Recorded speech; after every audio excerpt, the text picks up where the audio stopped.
Oi, oi, oi, oi, oi. Good morning, boys and girls. How are you all doing? How we doing? Hope everybody had a good midsummer. It's, boy, have I got some stuff to talk about today. We got all the stuff to talk about today.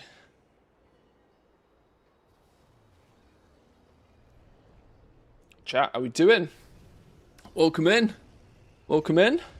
Hope everybody had a good weekend. Apologise for the fact that I missed you all on Friday, but I wasn't physically here. It was mid. Why is it snowing in. Okay. Snowing all of a sudden. Sure, fine, whatever.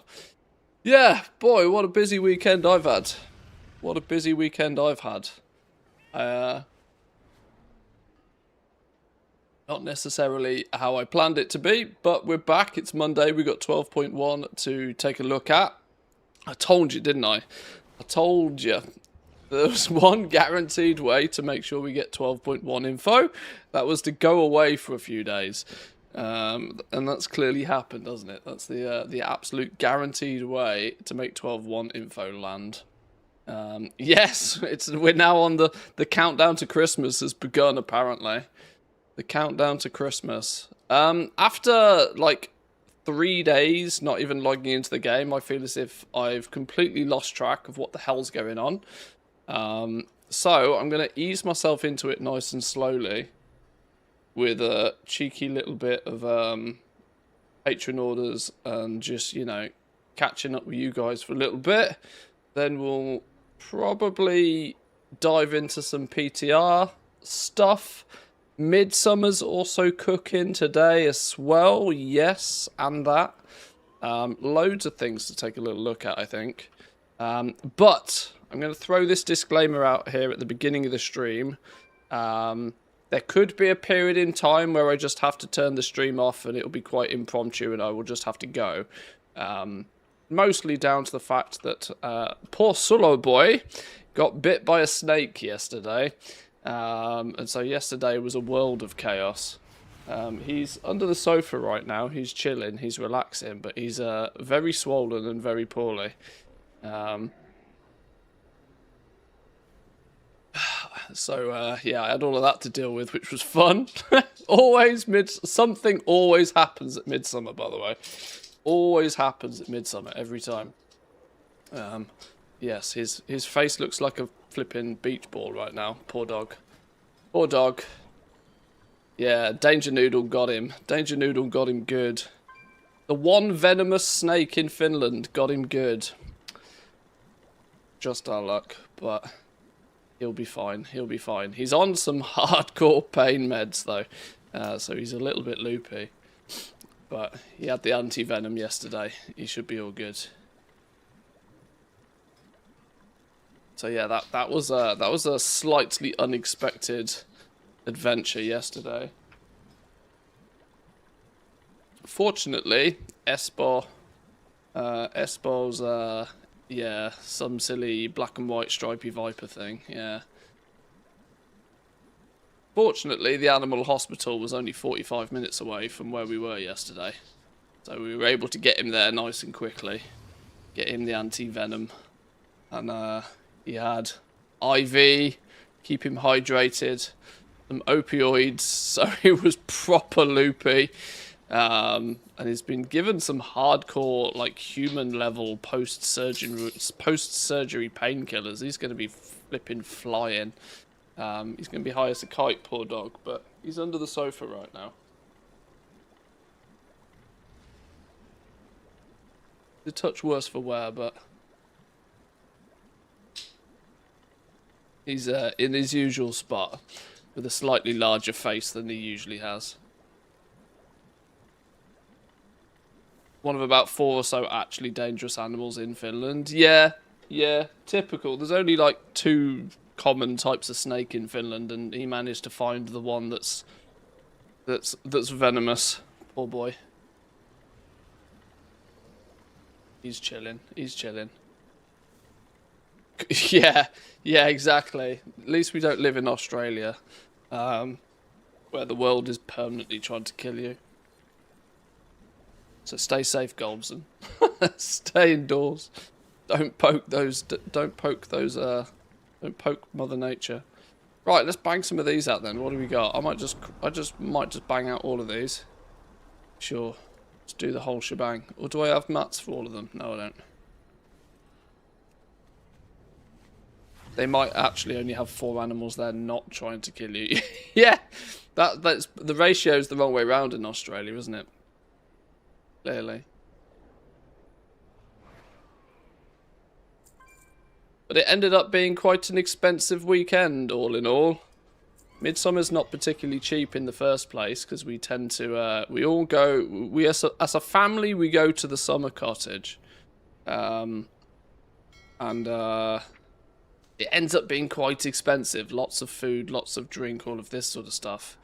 And then an €1,100 vet's bill on a Sunday afternoon was not appreciated, but stupid danger noodles. Bogger with the 11 months. Thank you, my man. I appreciate that. Good morning to you. Hope you're doing okay. Hope you had a good weekend. Mr. Norton, how are we doing?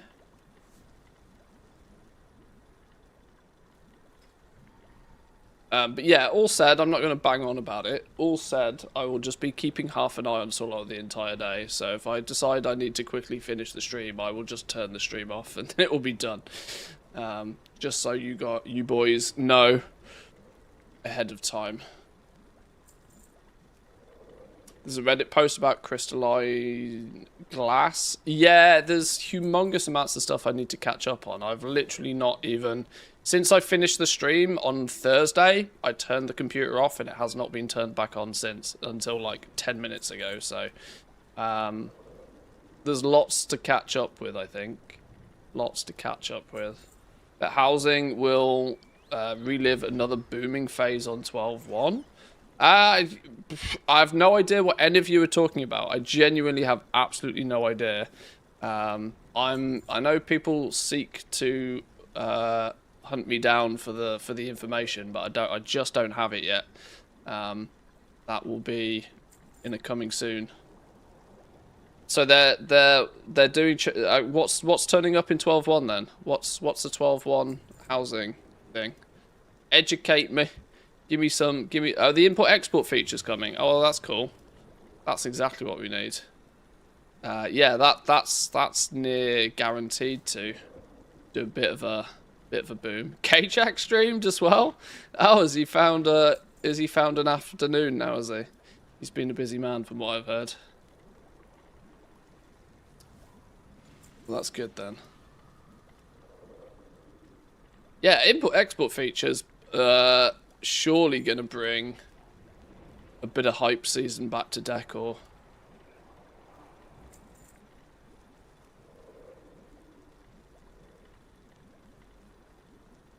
One thing that you'll find is that you'll it depends how they do this, right? Because this is another one like work orders. Just because they have an import export feature doesn't mean it's going to be very well supported by Blizzard. In terms of the fact that just like there isn't a place for crafters to post what they're able to craft and what commissions they want to pay or whatever, you can bet your ass Blizzard won't do anything in game to like facilitate player creations or houses or rooms or something like that. It will all have to be handled and dealt with third party off site, I would imagine. It would very much surprise me if Blizzard were to do anything themselves, but what you will find though is whoever and whatever does it will probably then choose to do something like this is the cost of the, you know, there'll be some sort of shopping list or way to see what decor you need. And there's a good chance that the decor that you can just buy off the auction house will become one of those things that it's just on somebody's shopping list and they buy it because the import that they want says they need it. And then they might import it and they might go, nah, I don't really like this room. But who cares? They've already spent 50k on decor items. So in that regard, it could be... You know, it could be quite good. You know, nobody cares why somebody buys the decor, whether they're actually going to use it or not. The point is they just need to buy it. But yeah, we'll have to see how that plays out then. I'll have a little look at that at some point. Yeah, lots of catch up to do today. Lots of it's crazy, right? You take 3 days off. 3 days off and it's like the world's completely changed. Crazy seeing K-Check with facial hair. He had a small beard and a commanding moustache on the go. Hey, when you're busy, you have less time for things like shaving, flipping out. That sort of stuff becomes a waste of time. Let's get that out of the way. Let's get that out of the way. I don't really want to pay 500 gold for a single knowledge point. Omni, how we doing? Welcome in, welcome in, welcome in. Good morning.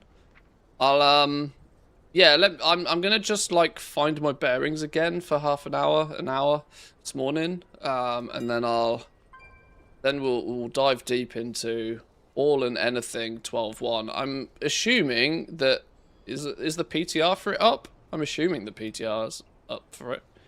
Oh, did I not make the shopping list? I really clearly cannot. Oh, I don't need it. I don't need a shopping list. I've got everything. Fair enough.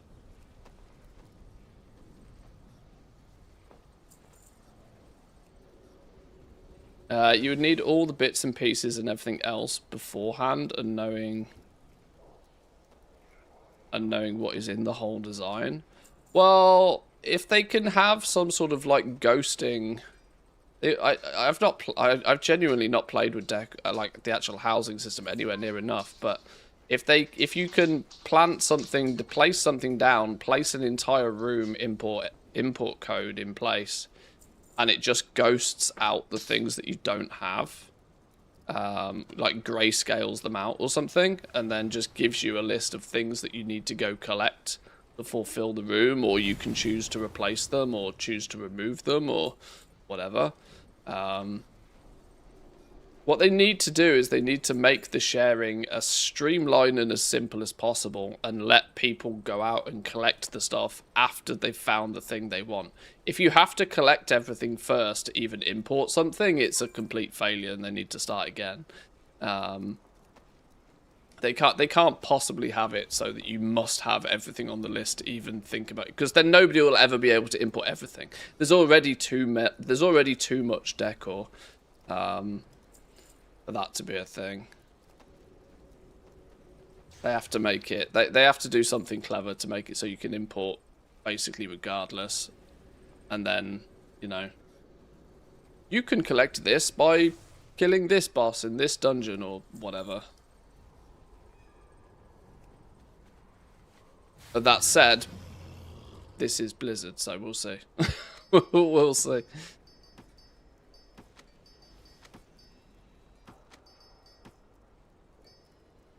Expect there'll be an add-on to help you with what you don't. Oh yeah, there'll be a flurry. I mean, look how much vibe coding add-ons is popping off these days.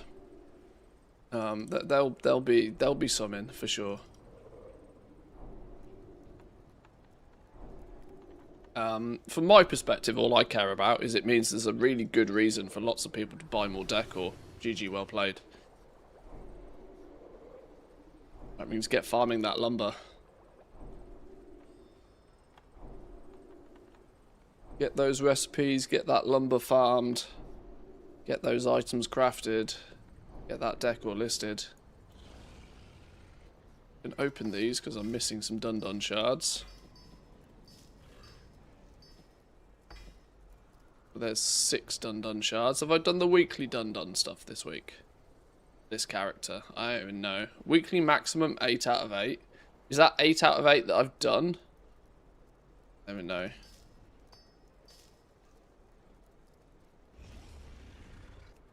Can I do a Dun-Dun run on this character? Where is Dun-Dun's Void Storm?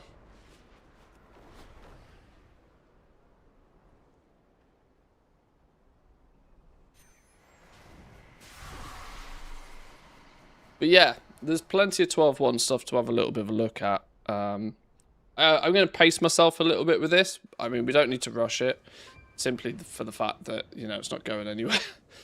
It's not going anywhere. There's going to be plenty of time to Plenty of time to figure all of this stuff out. That said, I know the early bird catches the worm on things like materials and that sort of stuff, but I'm going to be brutally honest that there's probably some markets that have already flipped.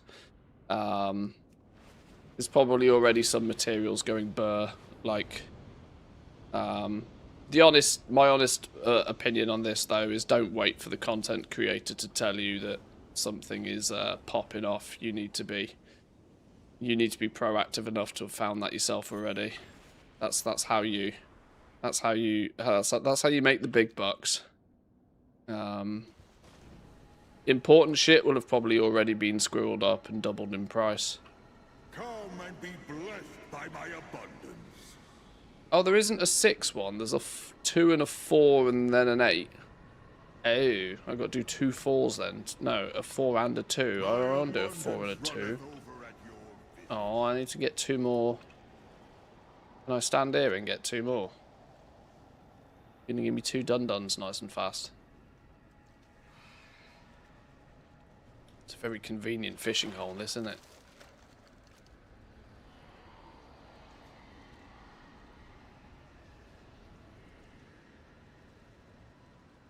I need my coffee and all, to be honest.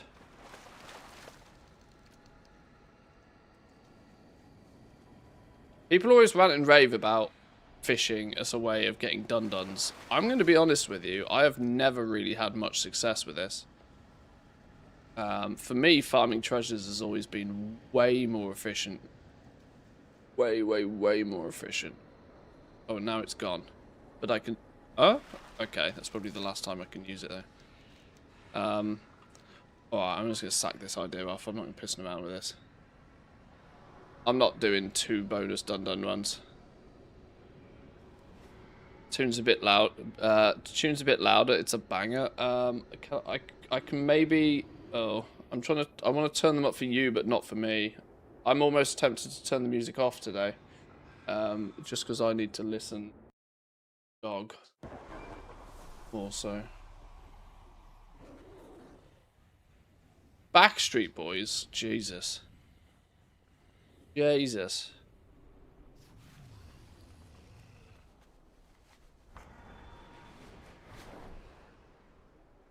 Yeah, I'm not gonna lie, I'm also gonna be just a little bit sort of like frazzled and all over the place.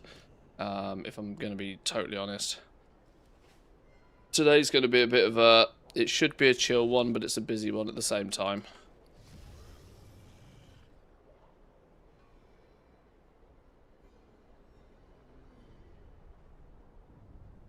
Dollars under the sofa still. He probably won't move from there because he's like high on drugs. The other ones are Lambs and Ipso, also both very tired. They have a weekend at the summer cottage and they run out of beans. They run out of beans. 3 days with like 24 hours a day freedom. They run out of beans real fast. Right, let's just say that this dude's done. We'll just do patron orders and then we'll explore. So we're a few days in then to 1207. I guess people over the weekend have had time to play with the new zone and poke around with heroic mode and whatever. What's people's take on it? What are people thinking after after a couple of days to actually poke around with it? Is it a yay? Is it a nay? Is it this is cool but they need to fix it? Has there been any weird metas that's popped up over the weekend? For like hyperspawn farming areas or something? Give me the lowdown. Let me go grab my coffee quickly though.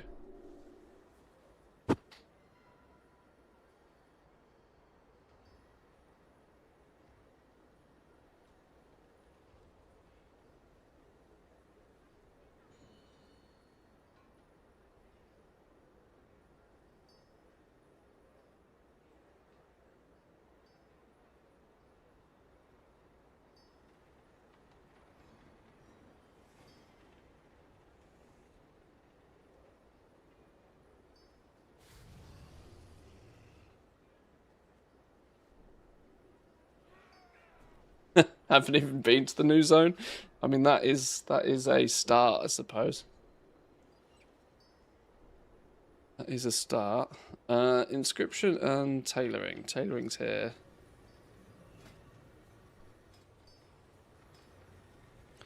I'm skipping the whole 1207. Is that the is that the vibe? Is it? I mean, from a player progression point of view, I don't think there's a huge amount of reason for most progression-focused players to care about this patch at all, like in any way, shape, or form. From what I've seen. Use it to level ults, to gear up your ults quickly, should you so be inclined to do so. But like you should go and do this to be prepared for the next season kind of stuff is, nah. Doesn't feel like it's got much endgame value to players. Got enough streams of the new zones to not even bother with it. Okay. This is in line with what I suspected might happen. The fact that they've also layered on time gating to the quest lines and stuff in the zones as well is going to be frustrating. But there isn't even that allure of, oh, you do this for 6 weeks and then you can fly. Because you're never going to be able to fly in those zones. So I don't know what would really keep people deliberately going back. I'm not even sure. I don't know. It just compounds the growing feeling that they're just rushing absolutely everything they do. They're rushing everything out the door.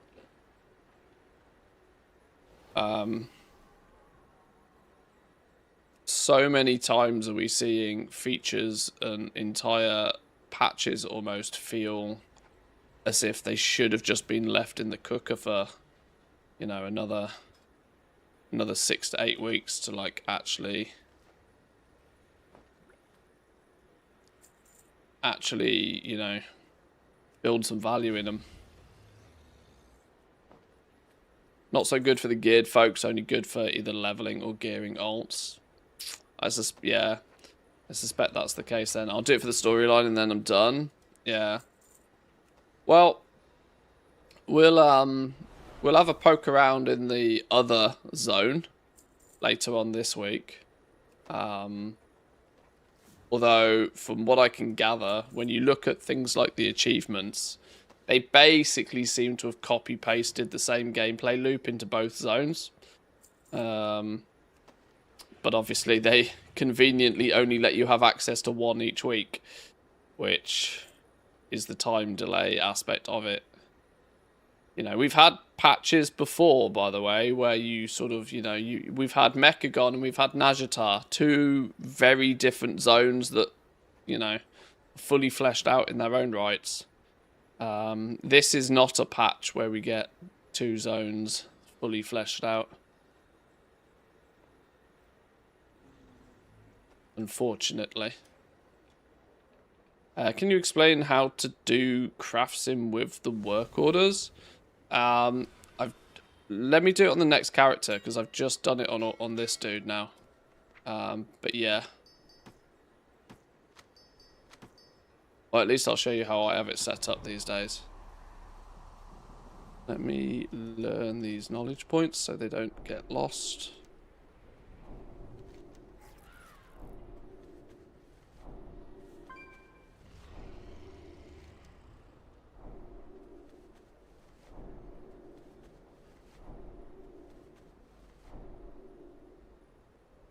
And the inscription one.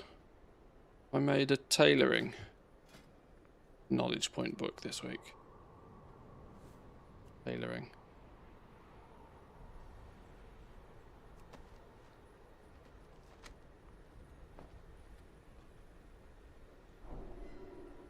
Really should just throw 100 of each of these in the war bank. The fact that they cost nothing anymore. I just forget.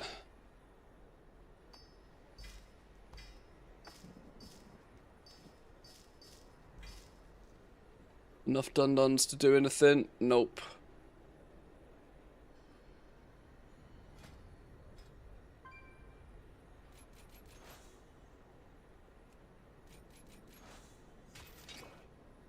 Is that now me technically skill capped on? Yes. Yes. Finally I can craft things at top quality without the need for concentration, utilizing top quality materials. So fucking weird you have to put so many points in these. 5 bonus points, then I'll start filling this out, I guess.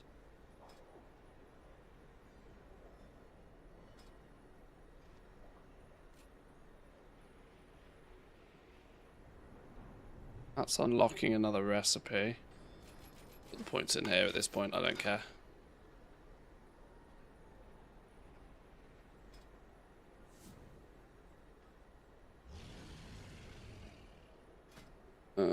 Inscription, where are we going?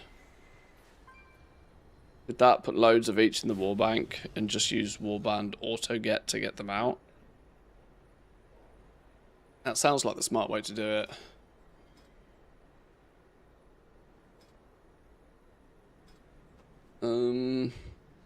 I only put points in this to make the bow for myself and my other hunters. Don't care to finish this though, because I can make said bow at top quality anyway. The irony is I haven't actually made it for this character because I do not have the crests to do it.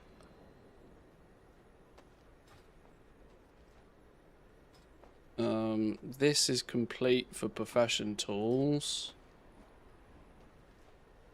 At this point, I'm in no rush to spend these points. We'll see what turns up. We'll put to the next tune.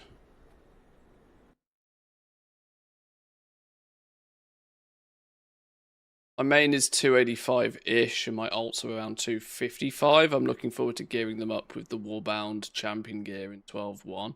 Oh, there's some Warbound champion gear turning up. Oh, that's handy. Well, the 2 new zones, they can give you Warbound champion gear now. But oh, you're talking about 12.1 Warbound champion gear, which will be another 50 item levels up, won't it? What's it? It's like 45 item levels a tier these days, I think. Probably even more.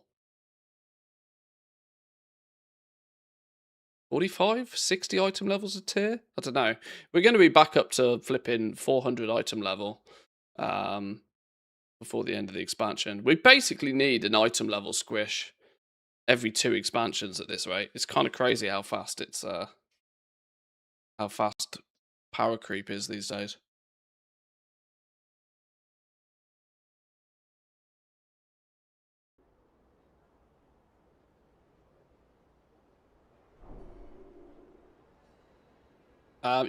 So a quick rundown of Craft Sim for crafting orders. I don't do anything overly special, because I really just don't think you need to.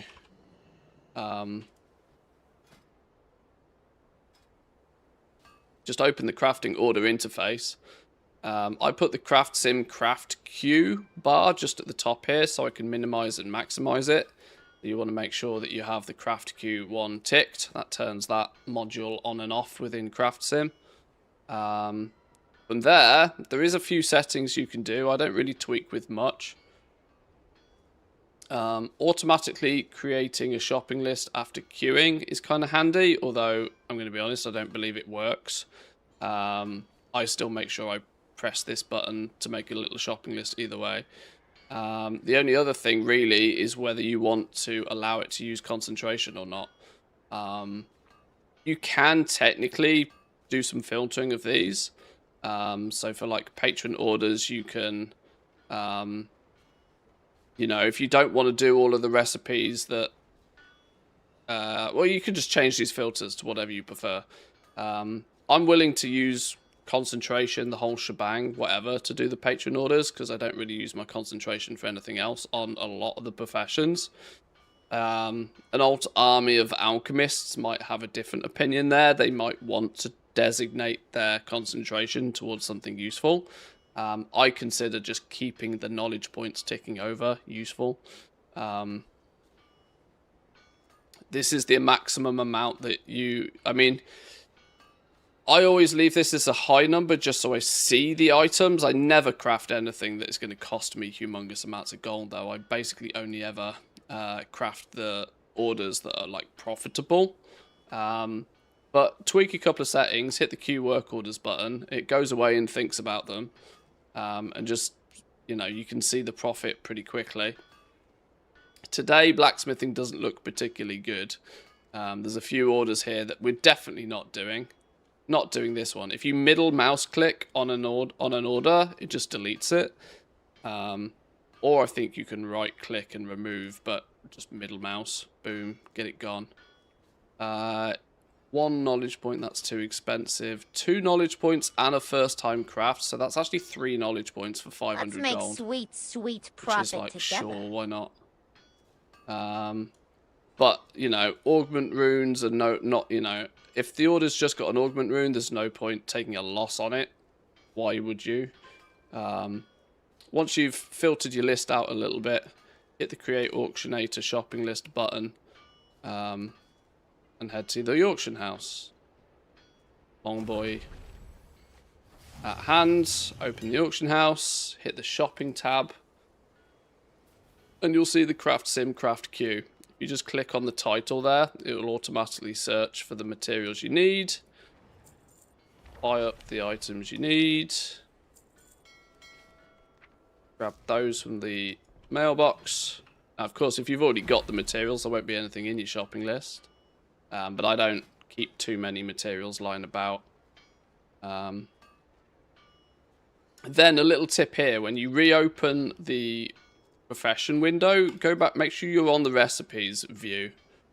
Make sure you're on the recipes view, then you can reopen the Craft Sim Craft Queue here. You'll see now we've got the materials to craft each one of these items. And you now just, you know, spam click this button, really. It's GG, well played.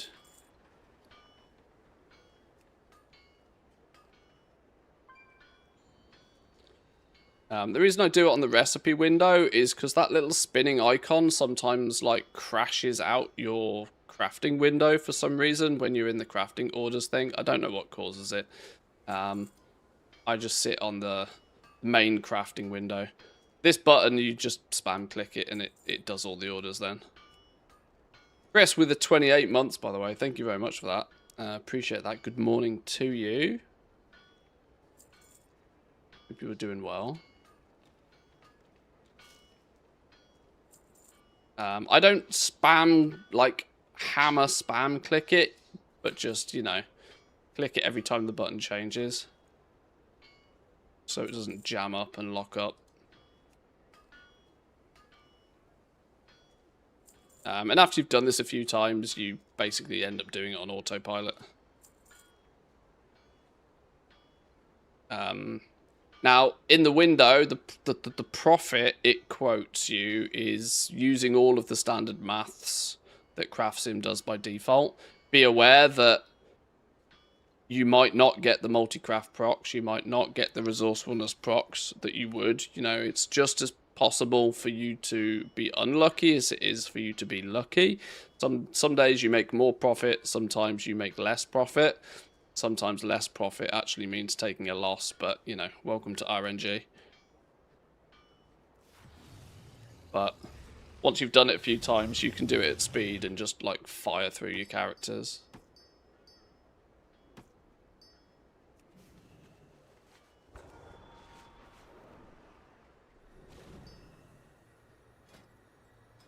Multi-craft on Patreon orders is depressing. I know, tell me about it. We were saying this a little bit last week.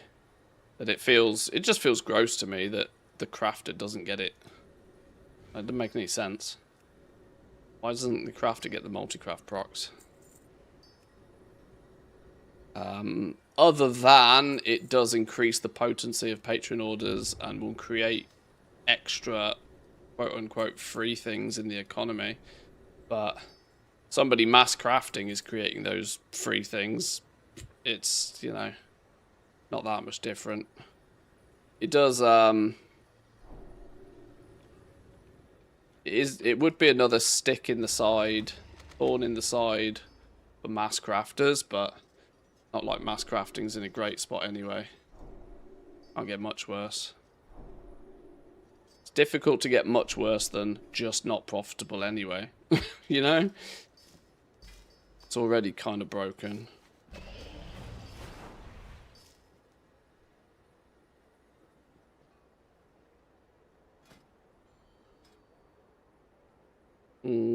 What are we doing here? We're spamming points in here to unlock as many sub-specs as possible, I guess. Start with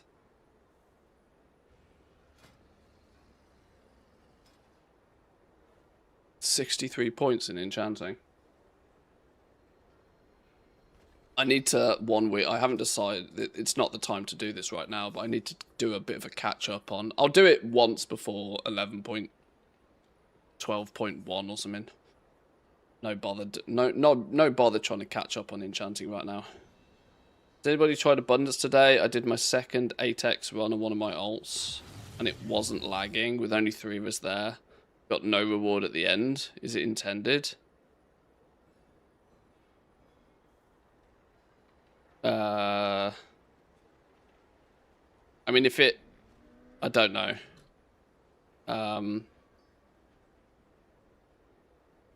Second 8x run on one of your alts. Well, I mean, if you're able to acquire the shards, if you had 8 shards from last week, you should be able to spend last week's 8 shards, farm up 8 more shards, and then spend those shards, I believe. Although I'm not 100% sure.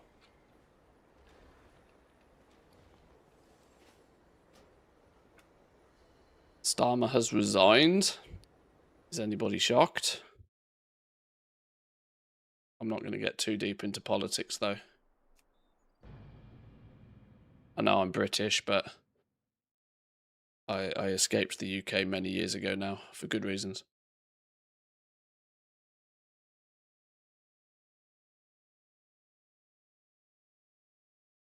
Do not worry. This will not turn into an Asmongold stream. I won't be getting unnecessarily political.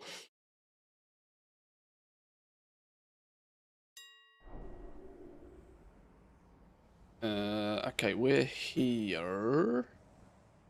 Dominables up. The rares have immunity out here now for a while, don't they?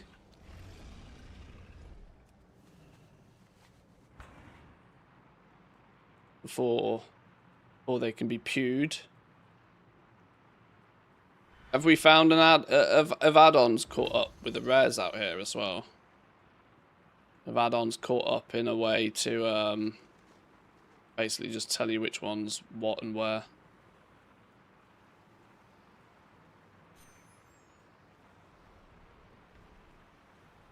UK to Mantheus, please send help.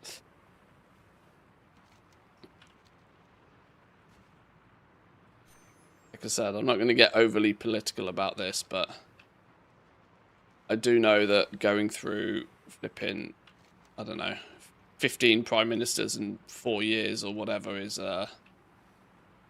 never going to be great for an economy, full stop. But I don't know what the fucking hell you should be doing about it. Why is there a fuckload of people here and nobody's doing anything? Kill it. Kill it.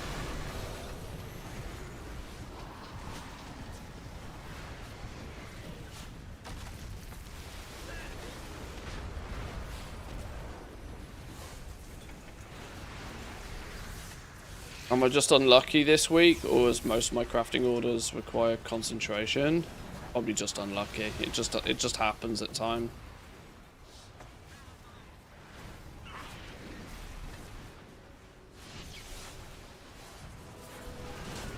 We talk about Azeroth's economic politics quite a lot on here. Oh yeah, we'll do politics, but we'll keep it in game. We'll talk about politics and economy in the game. People try to play video games to escape that shit IRL, which is why I have a relatively strong no politics rule in the stream. Also, I'm going to be honest, I don't know a lot about it. I really don't know a lot about politics most of the time, so, you know, I go by the theory that my opinion isn't really that valid in the first place. Certainly not worth an opinion that's sharing anyway.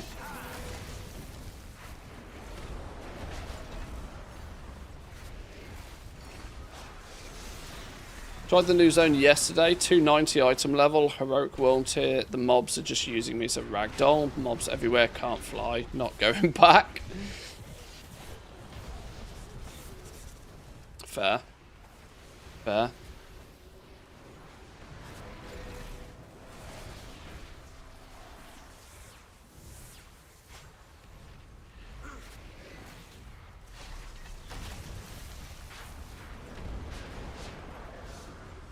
Okay, I've switched pet taunt off and my pet's still dying like 15 times.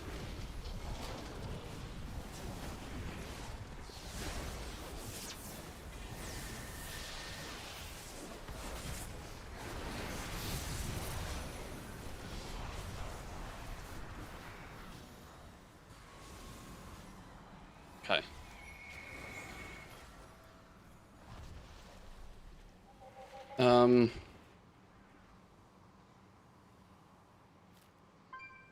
Okay, I don't need to be out here anyway. I don't need to be out here right now. I wanted to get the patron orders done first. Let me hearth back to home.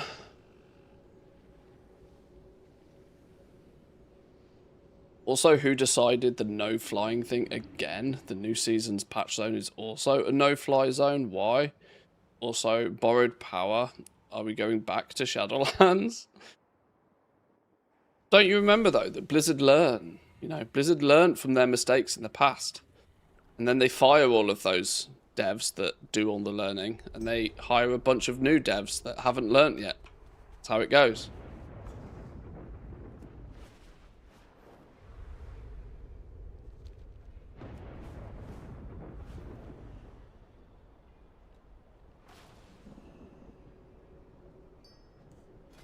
It's not Blizzard's fault that players don't forget. Devs, on the other hand. Senior management, on the other hand.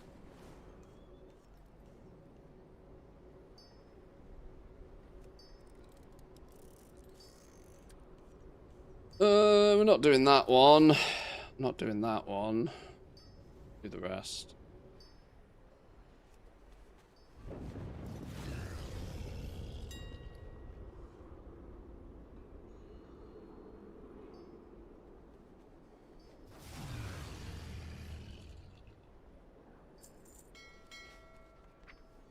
Oh shit, okay. We have some expireds. I wasn't prepared for a mailbox full of stuff. Fix that in a minute.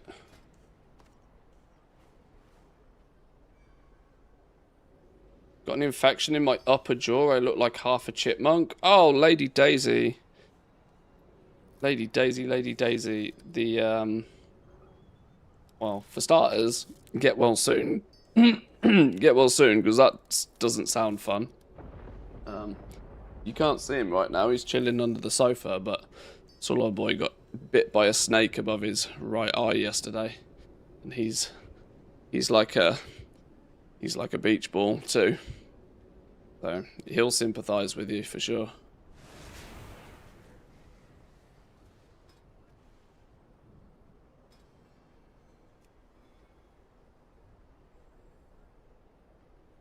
Why does it claim I don't have the mats for these? Didn't I just fix this?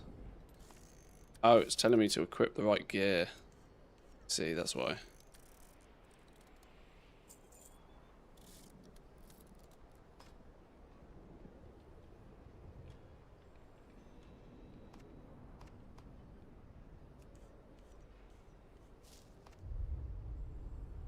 I can see the scene. Wise, experienced dev comes out from meeting, having been told that he's being laid off.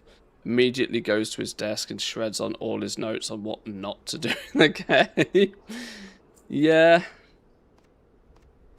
Yeah, I think so.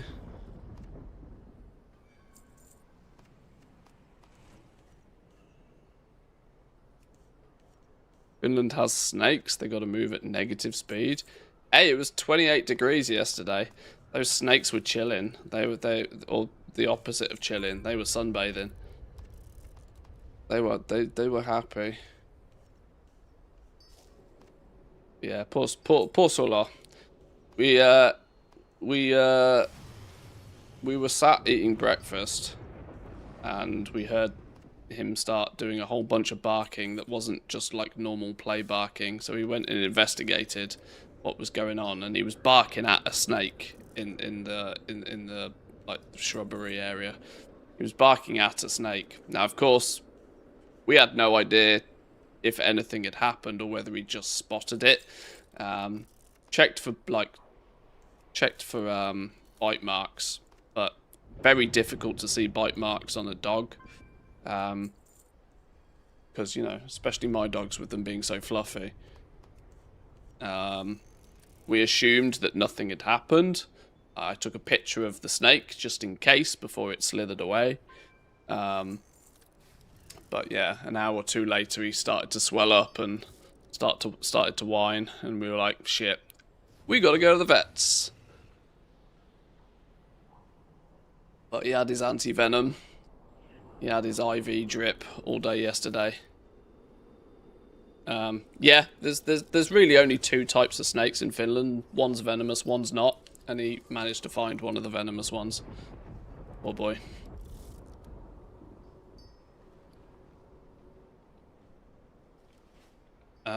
It keeps switching out to my multicraft tool. I wonder if it's this add-on. I wonder if I need to... I don't know. Yeah, an adder. I can, I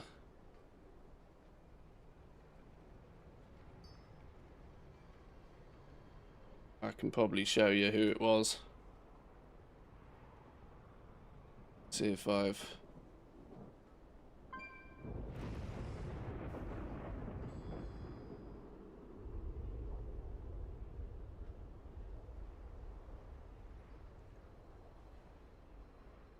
Oh. Why is it showing it in, like, stupid resolution?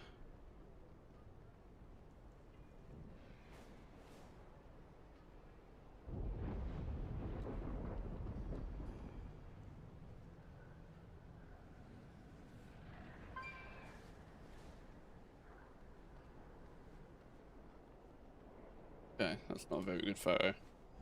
Turns out I didn't get a very good photo of it. Well, there we go.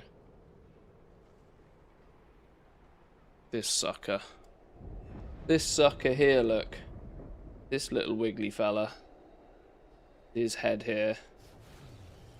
This little wiggly fella was what bit sort of on the above the eye. Yeah, you got two types of snakes in Finland. You got this one with the like black and grey stripe. This is the venomous one.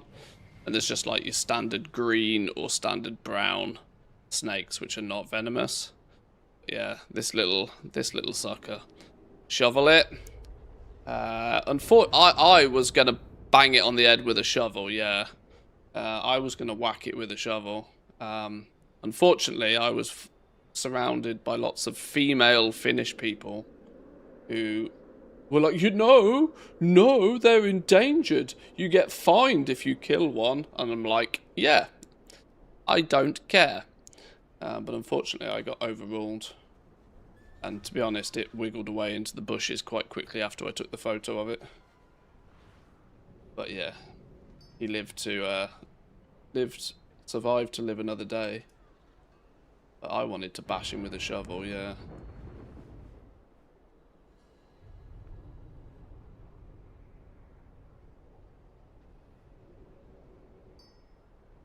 It's illegal to kill them in Australia, but they're dead on sight. It's not worth the risk. Yeah, later I got told that it was like it's a €70 fine for killing one of those snakes, and I'm like, well, an €1,100 vet bill. I'll take. I don't mind the fine, thanks. But you know, it is what it is. Yeah, Sulo's a bit swollen and on some pain medication after his anti-venom and his trip to the animal hospital yesterday. It means I'm eating flipping noodles for the rest of the summer though, because that was our summer spending money. But you know, what are you gonna do? Guess we'll play some video games instead.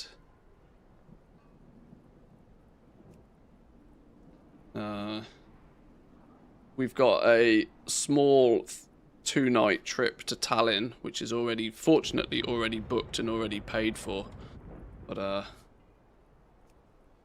yeah, probably streaming a little bit more in the upcoming future, as got no money to go out and do fun things anymore.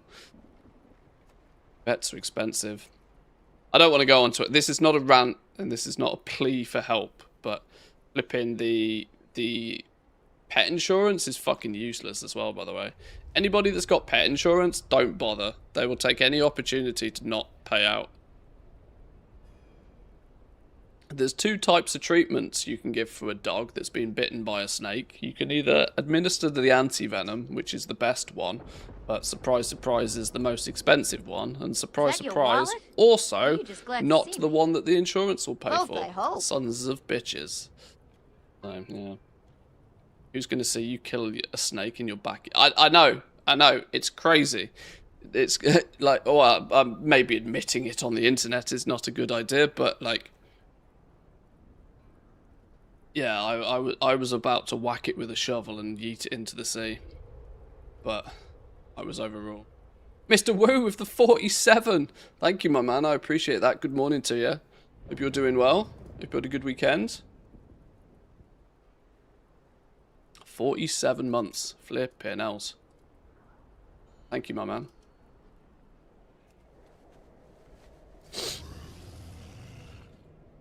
There is a downside to Finns generally knowing the rules. Yeah, I know. I quite frequently encounter a clash of interests, should we say, on topics like this.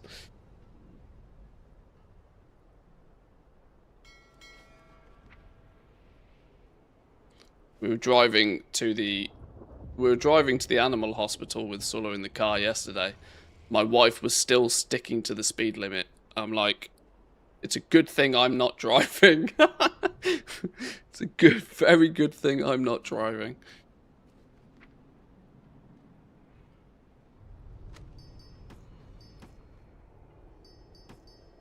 But this is the, unfortunately, this is the British in me. Rules are there to be bent. Rules are strictly guidelines to life. Not all guidelines need to be adhered to at all times. Right, it's taken me about an hour to do flipping 4 characters worth of patron orders, so we should probably chop a little bit here. Let's get things rocking and rolling.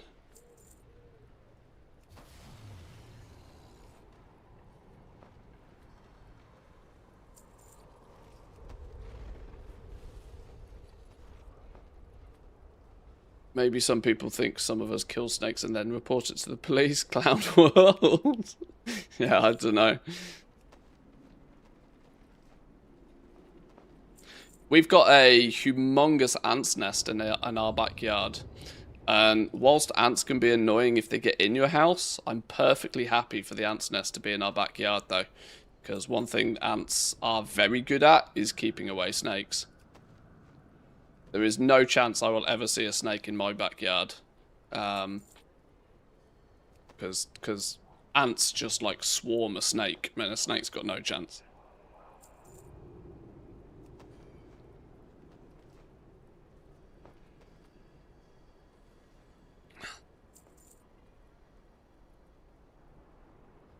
There's a bunch of those done. Let's see if any of these go any way to fixing a problem.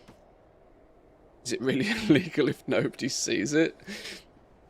I mean, that's not a generic rule you can use all the time, but... Oh! I got me belt. Nice. Like, what's that noise all about? A 285 belt came through. Thank you to whoever made that. Appreciate it.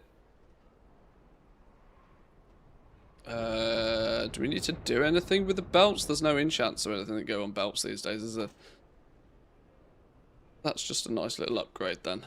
That's just a nice little upgrade. Now we've got the 2-piece of that set as well. Nice. Right, let's fix all these knowledge points.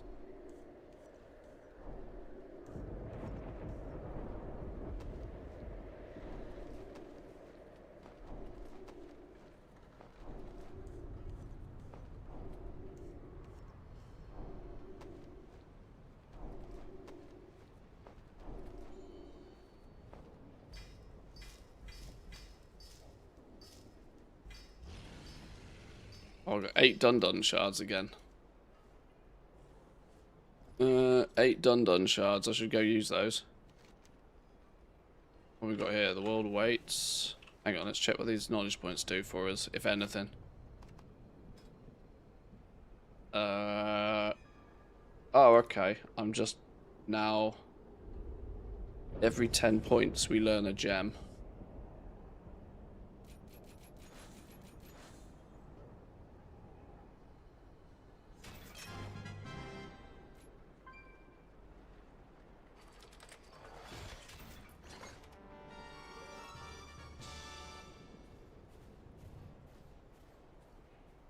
So 20 points in each of these, 20, 40, 60 points away from getting the rest of the gem cuts unlocked. This is mostly, and as weird as this sounds, this is just mostly to be able to do the patron orders. I'm not looking at mass crafting any of this stuff. Really. Right, we'll save that last knowledge point there then. Leatherworking, we are basically replicating what we've got going on here, just to unlock everything as well. So we can go 20 points in here. Means we can go this way. Now we just need 60 points in these to unlock all 8 of these recipes. I think 60, 70, 80. Yeah, so it's again, they've actually quite carefully balanced this in a way. It's about, for every 10 knowledge points you acquire, you can unlock a recipe. Which means you should unlock about 2 recipes a week if you're keeping up with things. Okay, cool. We've got to burn these Dun-Dun shards though. Got to burn the Dun-Duns. If you don't need gear or the rerolls from the vault, you can get the socket for your helm, wrist, or waist. Oh, that's true. Actually, I might even have some of those somewhere already.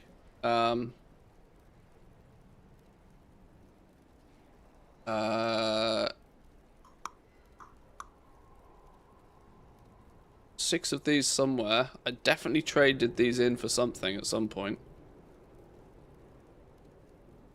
What did I do? What did I do? What did I do? What did I do with them? Is it these things? Radiant Jewel Binder. Yeah. Helms, braces, or belts. Well, that helm is as good as... Well, that belt is definitely as good as it's going to get. Yes. Braces, we're probably going to upgrade that with a piece of crafted gear, maybe. Helm, we're probably going to do the same.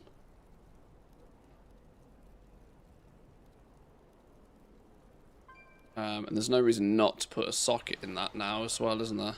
A gem in it, sorry. Mastery or crit, or maybe mastery crit as a gem in general. We seem to be overweighted on haste via our gear, so we can play catch up a bit with mastery crit. What's a mastery crit gem? Let's make sweet, sweet profit together. What is a mastery and crit gem?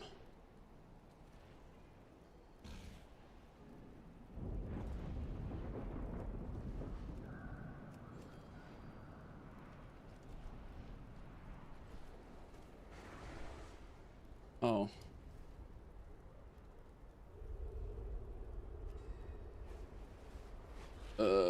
Mastery haste. Mastery crit. Let's just have one of them.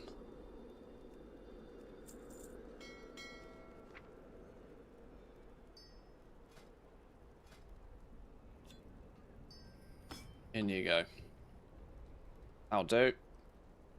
Is that your I'll wallet? do. Yo, Just Loot let's Fever. Loot Fever and Lady Both, I Daisy hope. both with the primes. Thank you, boys and girls. Appreciate that. Thank you, thank you. Frick you ads. I obviously thank people for using their primes and subs and the likes here, but of course if you do sit through the ads occasionally, I also greatly appreciate that. I know they're a bit intrusive on Twitch, but every little does help. I appreciate it. Right, let's go... Oh, hang on. What's the quest we got a hand in here? For Dalaran, the Sun Reavers Oh, will defend where who am I remains. lowest with? That's the easy answer, isn't it? Just pull from the bottom. Rep. Who have we got the lowest rep with? Renown 10. Wait, where's the other... Wait, what? It is important we use our power wisely. Yeah, these guys. We're only renowned 10 with these fellas. All that I worked for, gone. Yoink.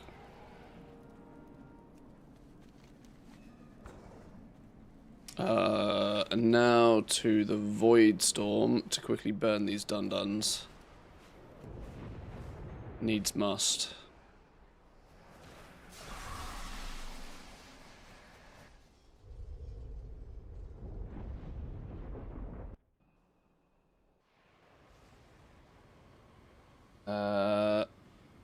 Dun-dun's abundant travel method. There's a very good chance I don't have it. A very good chance I don't have it. Very, very good chance.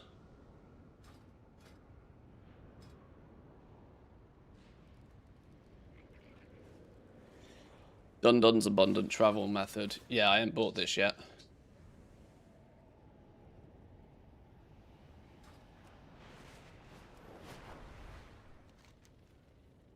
You know me by now, Tulok. We don't do things in the most optimal way all the time.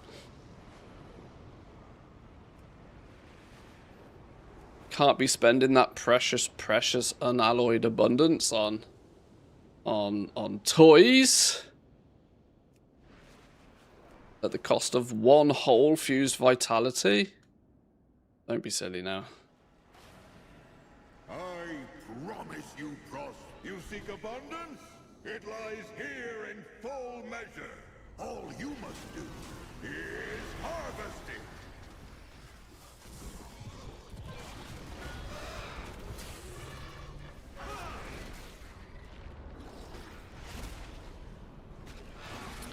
Right, let's get 1,000 of this double time then.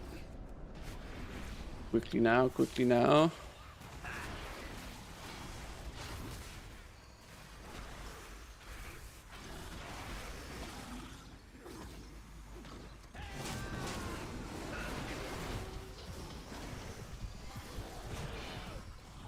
They patched the follower dungeon teleport. Oh, did they really?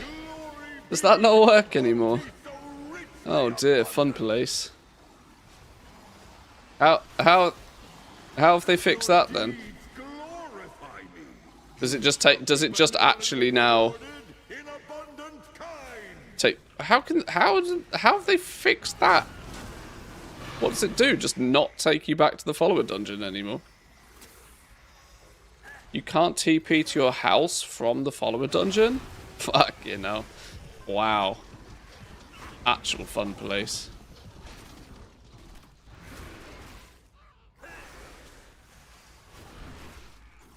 Oh, you can't do the dream walk skip either. Rip Druids.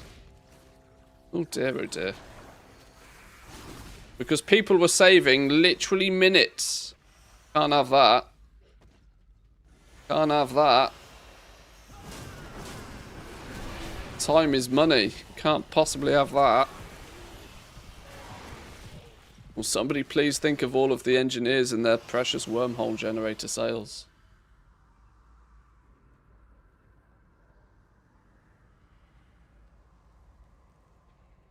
Oh well. Fun while it lasted.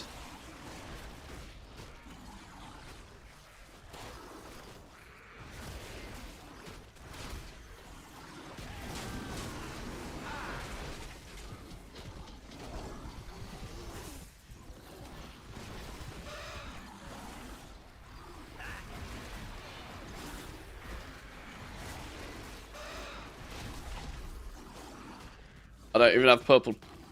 I guess you're meant to see tools on that one. Don't even have purple tools this expansion. They're useless in my honest opinion. I mean, there's not great value in them, I can tell you that much, but I'm going to be honest, one of the only reasons why I am still actually working towards getting them is just because I have this weird thing of feeling that as a content creator I should have them. Like, I know how much I'm going to use them and I know how little they are actually worth hunting for, but it still doesn't change the fact that I still kind of have this like niggly feeling that as a content creator it's just expected of me to have them. But yeah. On that note, we've got one. That means I must have recently made something. Jewel crafting's 100% now because I got the second tool on jewel crafting. I guess I'm saving up for the second tool on leatherworking. Second tool on leatherworking. And then probably fishing and cooking. We could do with the fishing rod and the rolling pin. Chef's hat. Main will be doing this for a while, but at least it's like a 10-minute job. 10-minute job now.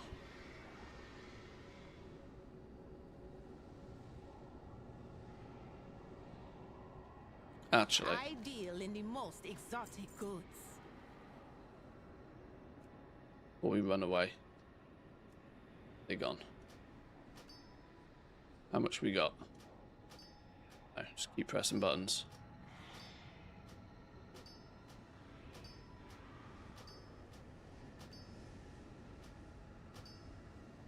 Too early for maths.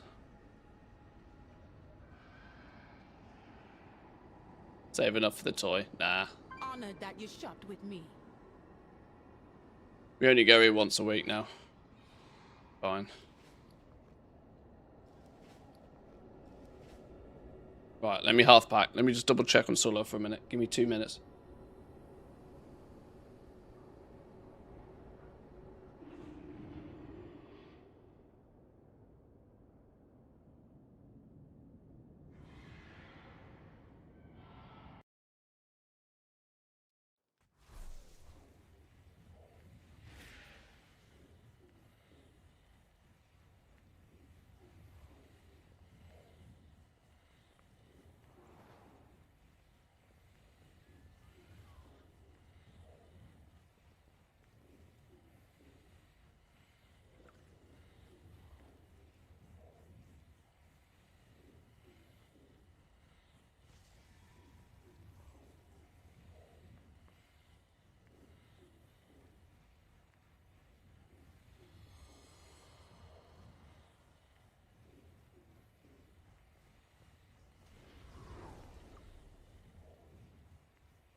Oh, his drugs have kicked in. He's all zombied.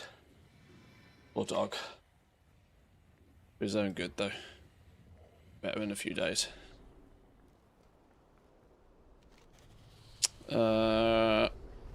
Right. At least Solo doesn't have to have a cone of shame this time, like when he had his balls removed. I think he was very cautious about going to the vets yet. Well, I mean, by being in the vets, he doesn't want to leave with a cone on. But he's alright now. Right. What's actually on the cards for something? I need to check my mailbox, actually. Let's get some of these auctions, expired auctions, relisted. For starters. Let's grab all of the expireds out.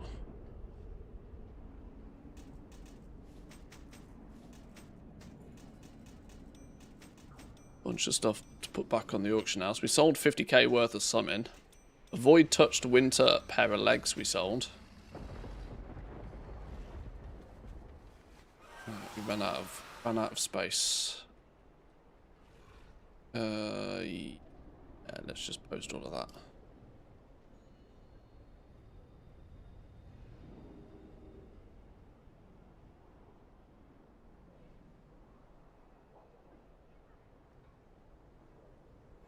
Right, we might have to start scouting through some patch notes and stuff in a minute. Start finding our bearings with the 12.1 info before it gets buried.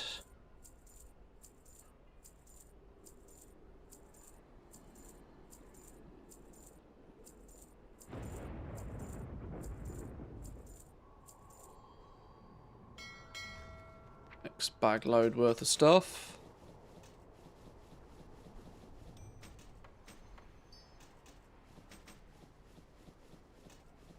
Oh, okay, we sold a fair amount of tarnished gear. Our order for this was completed. Void touched winter hood we sold.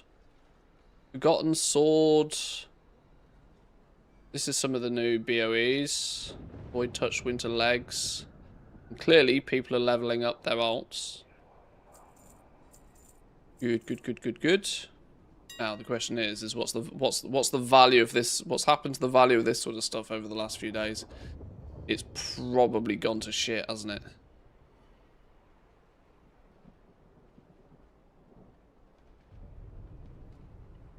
it? Some of it doesn't seem terrible, you know. Undercutting, below minimum posting at normal. Yeah, that's not a surprise.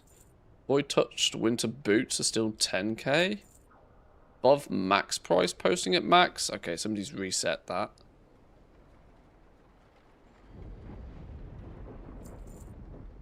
Below minimum price posting at normal. That's gone down quite heavily. Lots of undercuts though, which I don't mind to see. That's really surprising that this void touched set hasn't completely tanked in value.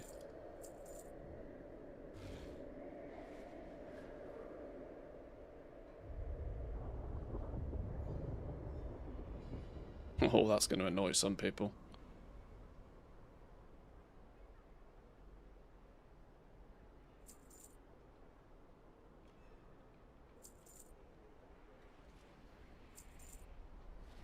Bonuses of a few of these pieces.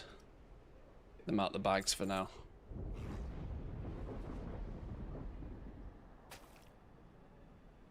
These flipping dies, these annoy me. Wow, look at the chunks of dies. Humongous amounts of them.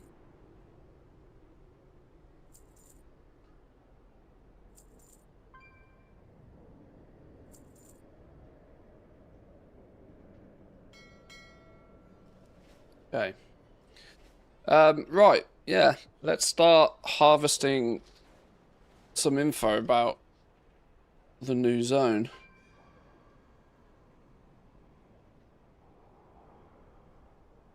Start having a look. Got a wowhead window. I would like the official patch notes where possible, please.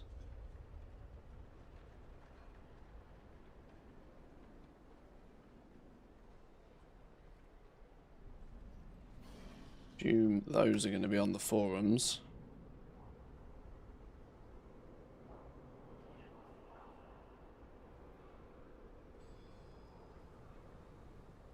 Curse of Ulatek. Is that the name of it? Sounds like the name of it, doesn't it? Midnight Curse of Ulatek PTR dev notes. Bet you're dying to hear about this.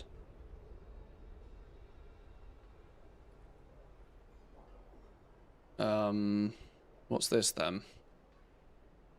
Chimes. This is the story of how we got the dye update in Curse of Ulatek, streamlining dye crafting, reducing bag space requirements, fixing unintended colour changes, and adding a bunch of new colours to use with all dyeable decor. These colours don't match, said many players after 12.05's release. The obsidian black isn't as black. This mesquite brown isn't as brown. We agree, so we got to work. Right. When we were first building housing, we knew we wanted crafting to be a significant part of decor collection. Good. Crafting is part of WoW and has been since the very beginning, and one of the core philosophies in housing's reward design was, if it has always been there, which is how we got to putting all of those retroactive rewards on old quests and achievements and adding decor rewards to all of the old gameplay bits. Dyes seem a natural fit here as well, so all 62 colours became recipes that both alchemists and scribes could make. Makes sense, other than the fact the dye system is tragic, which hopefully they're fixing. There were complications with the sheer number of items involved. One of those was that we couldn't directly have people crafting that many inputs into that many outputs. So as a compromise, we created the dye crafting system that's been in the game since 11.27. Players use classic inscription or classic alchemy to make the pigments at the neighborhood dye station, and the neighborhood dye station lets players turn them into the specific colors they want to use. This was good enough to ship, but we kept an eye out for ways to streamline it. I mean, the one thing that's just terrible is the fact that you have to have an entire bag full of dyes. Why do they not just go into a color palette that can then be, you know... We already have World of Currency Craft. Why can't you just have a separate color? We had key bags back in the day. Why can't we just have a dye color palette? Or maybe that's what we're getting. Let's find out.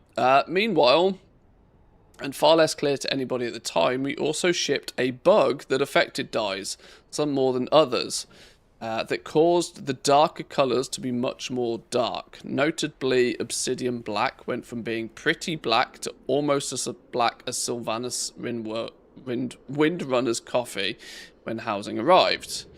The reason for this is technical, but essentially the way it worked was that the bug caused any light that hit an object with a dye on it to be rendered as if the light itself was the colour of the dye. This significantly intensified the colour, and that's what shipped to players when we launched housing. So that's what everybody got used to and made some truly epic creations with it. So when we fixed it in 12.05, the unintended consequence was that lots of those dyed objects just looked different. Not how players wanted them. As a result, we got the feedback I mentioned above that these colours do not match. Okay, sure.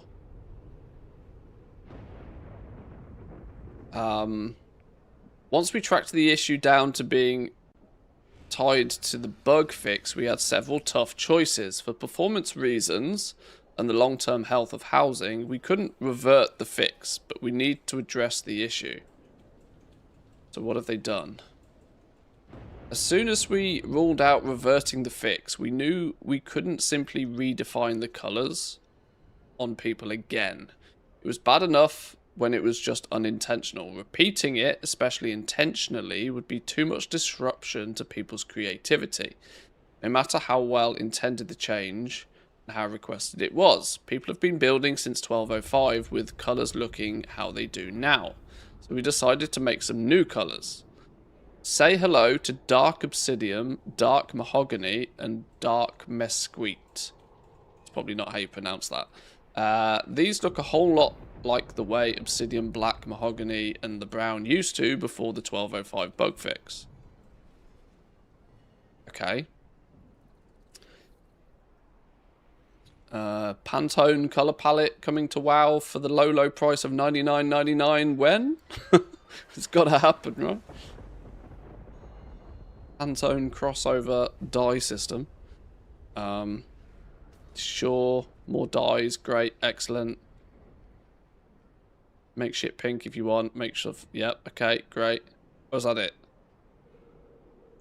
15 new colours is a lot of new items for your bags though, and when you go to import a blueprint that includes dyed items, that would be enough of a new problem. Oh well, that's kind of handy that dyes are part of blueprints, which is cool. Nobody wants to see a blueprint import leave colours out because you had midnight blue dyes in your bag instead of alliance blue dyes.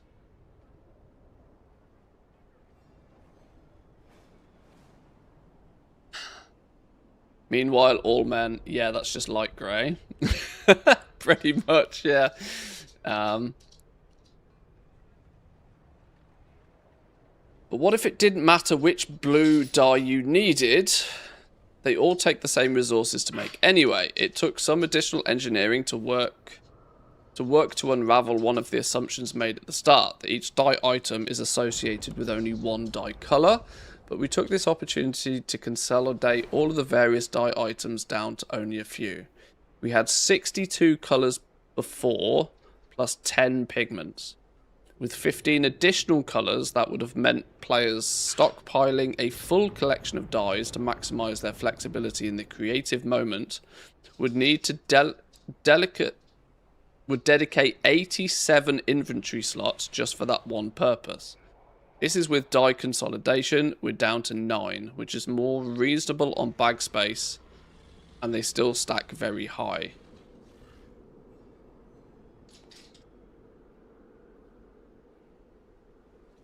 Can anybody smell a Band-Aid fix again? There's that lingering smell of Band-Aid fixes in the air again. I mean, I inadvertently just stumbled within about 4 seconds on what really should just be the best solution to this. Just a dye palette. Like, a separate little mini thing in the game where you just, you know, when you craft pigments and turn them into dyes, they just go into a completely separate space for your dyes. That's completely removed from taking up bag spaces or anything. I'm not going to get excited that they went from 62 colours down to 9 in terms of bag space. It still takes up 9, it still takes up half a bag just for your dyes. Just smells like a Band-Aid fix again.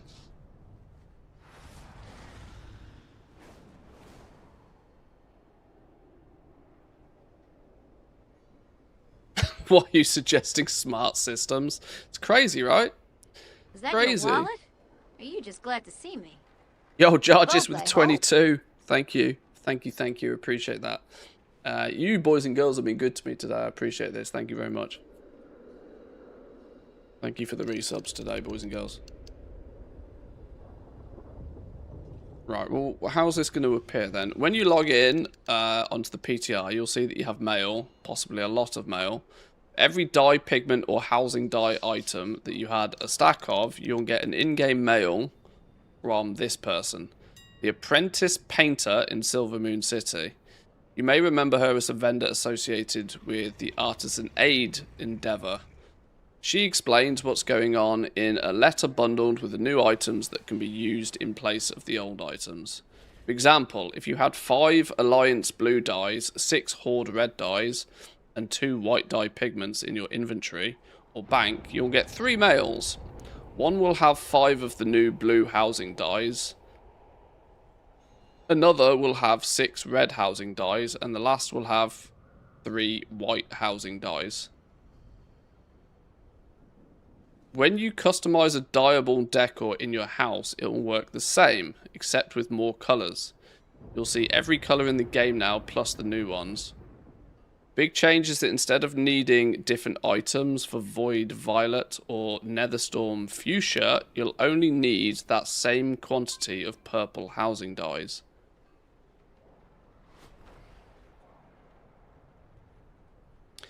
Conclusion. This all started with player feedback and ended up with a small package of changes that I think represent a significant quality of life improvement for all housing players. Now, I'm going to be really negative about this. I'm going to be just like, do it properly, Blizzard. Like, genuinely, just straight up, just do it properly. Like, you don't get a pat on the back for taking 62 bag slots of dyes down to 9. With an entire blog post on how and why you've come to that conclusion. Just do it properly. Honestly, just do it properly. Do it properly. You need the herbs, you take them to the dye station, you break them down into pigments, and you then create the dyes, and they live in a dye palette, dye color palette. That is assuming you want players to continuously reprocess and recraft the dyes in order to do stuff. Never made a dye look like a shitty market. Oh, it was tragic. The cancel scanning on it was gross. It's, you know, it's not very lucrative. It's not a very lucrative crafting market in the first place. Dyes as a currency wouldn't work as they can't be traded or sold on the auction house. Yeah, but that's what the basic herbs are for. The basic materials facilitate all of that. The market value of them will be held in the raw materials.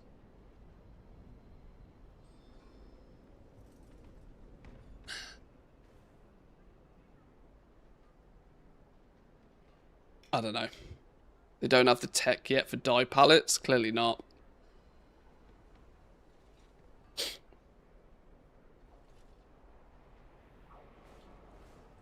Yeah, the base material, like, pretty much every single herb in the game sort of rose to about 8 gold in value, didn't it, for a while?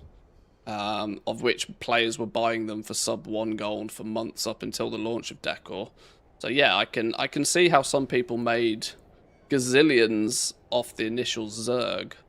Now most of that wave has sort of passed. Most herbs seem to be back down to like 2 gold-ish again, which puts them firmly in the price bracket of the, it's not really, you physically can't take enough herbs. The time it takes to process the herbs into pigments and the pigments into the dyes and then to sell the dyes is completely negated by the value of them just isn't high enough.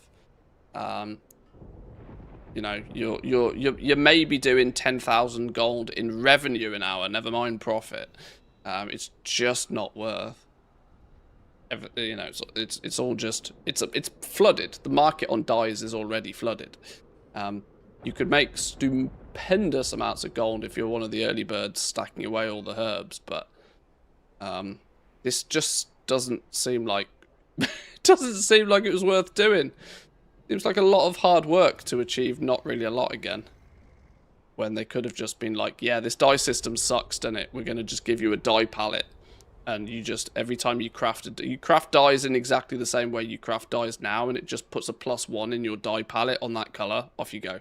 They don't touch your bags. It's you know, it's an interface that you only get when you're doing housing stuff. Like, it really doesn't matter.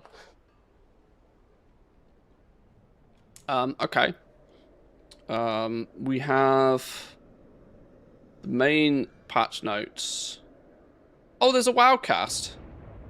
Oh, okay. Well, I guess we're watching this then. I guess we're watching this then. Give it to me on the tubes, please. Put it on the tubes, then we can have some audio.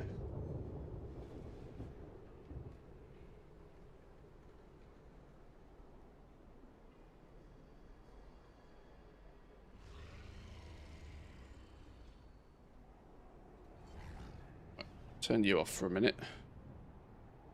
I didn't know there was a WoW cast for this. Let's have a little look. Let's have a little looky. Hello everyone and welcome back to WoWcast. Today we're diving into Midnight's first major update, The Curse of Ulatek. Joining me are two members of the development team to walk us through what's coming. Let's meet them. Hey there, my name is Rachel. Hello?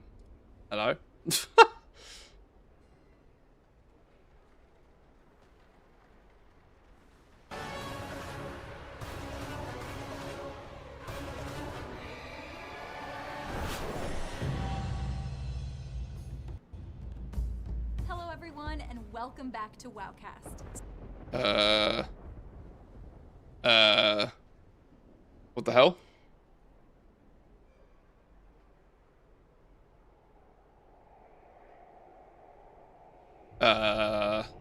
Today we're diving into Midnight's first major update. It looks like it's got HDR on when it doesn't have HDR on. What's going on here?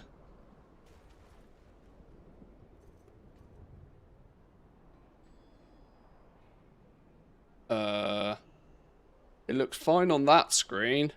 It doesn't look fine on this screen.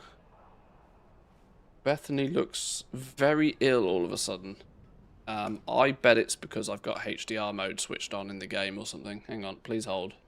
Let me let me just exit out of the game for a second.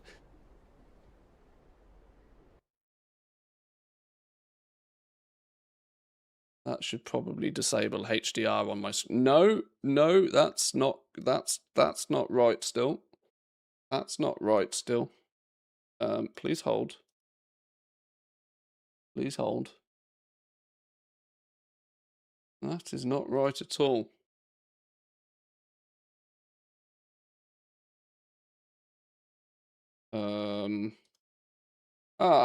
Yeah, this monitor's got HDR on. Right, this could screw everything. I'm about to press a button, and if it kills the stream, I apologize.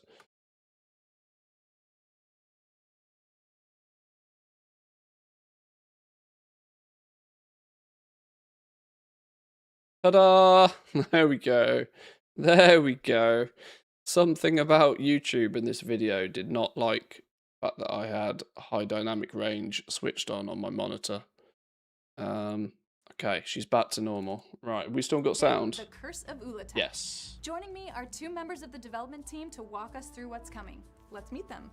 Hey there, my name is Rachel Vogt. I'm one of the lead quest designers. I've worked Are we good on volume? everything Do we need more from juice? Populating Legion order halls through Zoldazar, Bit more juice. Emerald Dream, and more recently I have helped with supervising story on Zulaman. Hi, my name is Taylor Garcia. I am a UI engineer, so essentially I am a programmer that helps, make all of those screens you have, inventory, spellbook, things like that, function. You may know me from... Oh, she's exactly the one that needs to make this die palette then. Senior software engineer, UI specialist. Well, now Taylor we know. Garcia. Now we know. I am a UI engineer, so essentially I am a Now we programmer know that who's helps, responsible for make doing all a of those proper job. screens you have, inventory, spellbook, things like that, function. You may know me from such hits as Floating Houses, because our players are incredibly clever, and we're constantly surprised by the things they manage to do. Thank you guys for joining us. All right, let's set the stage. Where does the Curse of Ulatek fit into the ongoing story? In the 1207 update, Revelations, Zul'Jan is looking for a weapon that he believes will secure the future of the Amani without having to rely on the Loa. This puts him at odds with his sister, Zul'Jara, who, as the Hashe, has put her faith in the Loa. Zul'Jan is manipulated by a mysterious spirit who lore enthusiasts will find rather familiar, and this we have these spirit quest will lines lead yet? We must Zul'Jan do. to the Coiled Isle. Then we start our next chapter. Is the Coiled Isle the mountain that's shrouded by fog in Zulaman? Yes, so that whole new outdoor zone that is the Coiled Isle, the fog is going to be lifted and you can go and explore the area. We've got coastal ruins, we've got troll architecture, and then inside of that big mountain, there's this giant cavernous interior. And we're going to get to go in there and explore, and it's full of this very corrupted ecosystem. Cavernous And interior. at the center of it all is this where Ulatech people are saying no herself. flying She again? is an ancient, powerful creature of Oh, hatred, corruption, it's a fucking and venom. snake.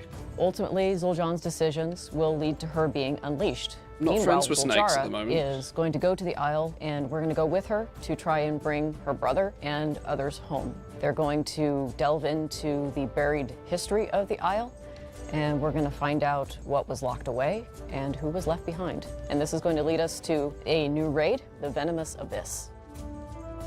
Now that we've finally reached funky the danger mysterious noodles. Coiled Isle, what outdoor activities can we expect? So in that cavernous indoor space inside the mountain, we'll find the vaults of Naigtal Utek. This is a space with challenging group content as well as rotating public events. And challenging those public events will build toward a big boss fight. While we're in the zone, there will also be this custom talent tree that'll give you some different perks of player power, but Oh, we really are going back to player power. Okay. We're stacking another talent tree from the word go. What do we got here then? Altar of Corrosion. Costs 1 of a currency, presumably which will get drip fed to us somehow. That will be the element of time gating. Gonna be lots of options in here. Holy. You can more safely traverse the pits of venom and reducing damage taken by 75%. also some quality of life perks as well. So for example, something to reduce the potency of some of that venom because it can be very strong as you're exploring early on. I like to call it spicy water. So much spicy water flowing. The island is sounding extremely dangerous. Are there any other zone activities that we have to do outside of the vaults? Yeah, so there's also going to be throughout the island these curse surges that are just kind of rolling through, and they're spawning these rare elites regularly at 5 different rotating locations. And once you've killed one of those rare elites, it unlocks some cursed fish. Cursed land and waters. The curse of Ulatech dissipates into the surrounding land, allowing for cursed fishing and envenomated gathering. New herbs, new ore, new fish. Is this new mats? In that spot. It's also going to include a local story with a Got Tortolan it sea right. captain named Taka, and you will gain reputation with his crew, and as you do, you're going to learn to fish A in new other poison cursed waters. moat. Well then, let's jump into the systems. What are some of the standout features? Yes, so we're going to be introducing layers. This is not like a layer cake, it is like a dragon layer. This is an evolution on world bosses. So you are familiar with world bosses, you find them in the open world. In this case, they're going to be instanced encounters. So you're actually going to Instanced world bosses. Wow, it's not like players have been telling them to do this for 10 years. Okay, sure. Let's be go. able to scale the difficulty up to flexible mythic, which is 15 to 25 players. The goal here is Oh, basically damn, to make things a lot flexible easier mythic for the world player. bosses. It's a lot like a delve, where there's a very specific layer entrance in the world. You just need to go to that, set the difficulty that you need, and there's a summoning stone. It's a lot easier to not have to juggle a lot of the same kinds of party and group. Well, those item level numbers can't be right for starters, right? That they're season 1 item level numbers. Maybe that's going to get changed. Shenanigans. That should make the zone feel a lot smoother by having the world boss inside an instance location. And of course, a new major update equals a one new boss season. raid, yeah. So let's talk about season 2 and what's in all those details. Yeah, so season 2 is going to be starting a week after the content update goes live. There's going to be a 3-boss dungeon, Altar of Fangs, and as we mentioned earlier, there's the Venomous Abyss, which is a new raid. It's going to include 8 bosses, and Ulatech herself as the main final boss. And we're going to have 3 new delves. We'll have the Ring of Glory, Gnarldor Isle, Toxatal, which is the new Nemesis delve, Toxatal. Venom Falls Deeps then. Delve name updated after filming this. Okay. and we'll have new Snake and Venom variants to existing Midnight Delves. To our Mythic Plus dungeon rotation, we're going to add a new dungeon, Altar of Fangs. And the remaining Midnight dungeons, which include Murder Row, Den of Nalarak, The Blinding Veil, and Voidscar Arena. We're going to be bringing back King's Rest and Ruby Life Pools, plus the Temple of Sethralis, because, again, snakes. Ah, We're also going snakes, to have of course. Prey Season 2, which is going to be coming with some new affixes, some new targets, and some hunts on the Coiled Isle. And of course, with hunts, that means Astalor, everyone's favorite. He's going to be having Are new they going voice to lines, change? and we're also going to have some new Argentina quests. I love his Right, voice lines. anyway. Kill for me. Kill for me. No, nobody likes those voice lines. Because everybody hears that and like, ah, shit, I'm about to die. On top of that, is there anything on the PvP side? Yes, so Training Grounds have introduced players to the PvP ecosystem, and sort of like with the Battleground versus bots, we're now adding arenas versus bots. That'll make jumping into the arena easier for those who are intimidated by jumping in with real players, because you'll go against bots. Lastly, is there anything else players should expect in the update? Yeah, so on the UI side, we've got the cooldown manager. That is now going to be able to track your trinkets and your potions, so that should help a lot with a lot of the consumable management. For managing your other resources, we've got a whole bunch of new updates for the ping system as well. So now you can ping your action bar, the cooldown manager itself, and that will give the rest of your team a communication about the status of your spells. You can also ping your own unit frame, and that will convey your health to the group, which is very helpful for when your healer is watching your health slowly go down as you. That shit's gonna get spammed so hard. You're gonna get people running around, 20% health! 20% health, save me! Just pinging the shit out of their health bar. Oh, healers are gonna be turning that off like instantly. Stand in spicy that's water funny. for too long and take all the damage. Speaking of your healer, we've also got some new configurations available for healers on raid frames, where they can now configure which Auto ping on kinds of anything healing below buffs and what the priorities 100%, of yeah. them are I'm on that they want to 99% show up health, there, so heal they me. can track what kinds of heals they've got on the group. And then, of course, speaking of combat, there will be class changes. Then on the housing side, the big one I think that players are going to be the most excited about is blueprints. For everybody who's wanted blueprints. to share all of those fancy cool builds that everybody's seeing online, you're now going to be able to export the entirety of your exterior and your interior, just the exterior, just the interior. Full layout, interior only, exterior only, or current room. Okay. So people are going to be able to just straight up copy paste an entire house. Well, that's kind of cool. Yeah, being able to straight copy paste an entire house. Decor's got to go burr with this again, surely. Just a room, etc., and then share it with other players. Share it with friends, paste it online, and other players can import that and have that in their home. It's also really nice because if you want to, change things up and try something new, you're going to be able to save what you currently have, fiddle with it, change your mind, and then reload what you saved and put yourself back to where you were. Don't have to lose all that work. Of course, if you do want to lose all that work and you just want to start clean and fresh, there's going to be a reset button, which is going to just clear out the whole thing, put all your decor back into storage, and let you start new. What if you don't have everything that's inside? This is the point where we're going to start seeing some prominent content creators like really come to light, and that literally all they do is make houses in certain styles. And if they don't put these import-export codes behind a Patreon, they're mental. Now, that's going to be a bit of a divisive opinion across the. That's that's an opinion that many people won't like, but it will absolutely be a way for creators to supplement their ability to, be content creators. That's definitely big. The blueprint. We've actually got a very robust series of UI systems that are basically going to convey to you exactly. Oh, okay. Import blueprint. 16 out of 134, 397 out of a big number. So there's interior, exterior items, available items. You've got 263 out of 265. So you're then going to be able to view the list of things that you don't own.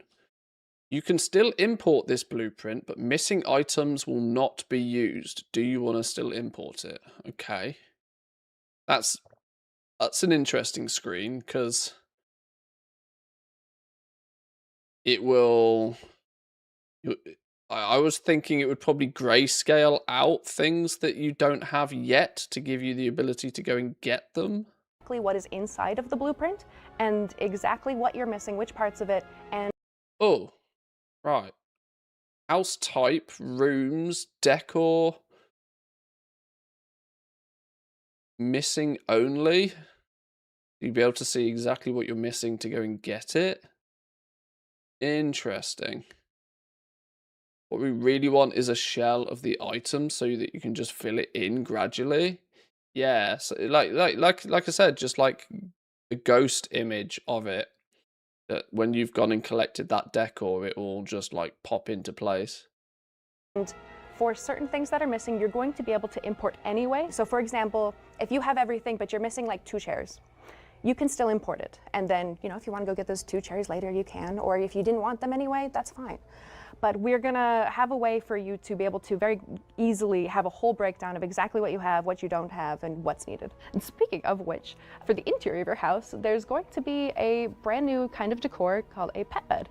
And essentially, this is going to be a way that you can bring your non-combat companion pets into your house. So for example, Rufus, our charity pet, you can place them on a bed inside of your house, and they can either sit tight, hang out there, or you can have them wander your house. We're going to be having some new navigation tech, which will allow them to understand kind of the layout of everything you have in the house, all the decor. I can't wait to place my Mr. Bigglesworth and then have him completely take over my chair, and then that chair is no longer mine. So that's all of the stuff for inside of the home. Outside of your house, out in neighborhoods, we're going to have a whole bunch of new endeavors for different factions and groups. We're going to have Amani Trolls, Kobolds, Onaran Centaur, and of course, Tortolans. I can't wait to fill up my house with cats everywhere and see all the blueprints that people have to share. What are you guys most excited about in the Curse of Ulatek? I, for one, am excited about continuing the story of Zul'Jan and Zul'Jara. Players got to be introduced to them in Zul-Aman. Now we see where their story goes. We're also going to get an update on Eretor as he deals with the fallout of the Voidspar. But we're going to go investigate the resurgence of the Twilight's Blade with him and continue the hunt for Xal'atath. I think with how much green there is in this update, it's not necessarily quite related, but I'm a big fan of goblins, and I'm really excited to see goblin blueprints, and I'm excited to see all of the different builds that I'll finally be able to just download and import for myself. I hear you have a pretty sweet goblin accent. I don't know what you're talking about. Thanks so much for joining us and telling us all the details about the Curse of Ulatek. Thanks for having us. Yeah, excited to see players jump in. Thank you all for watching, and we'll see you next time on WoWcast. Okay. Definitely some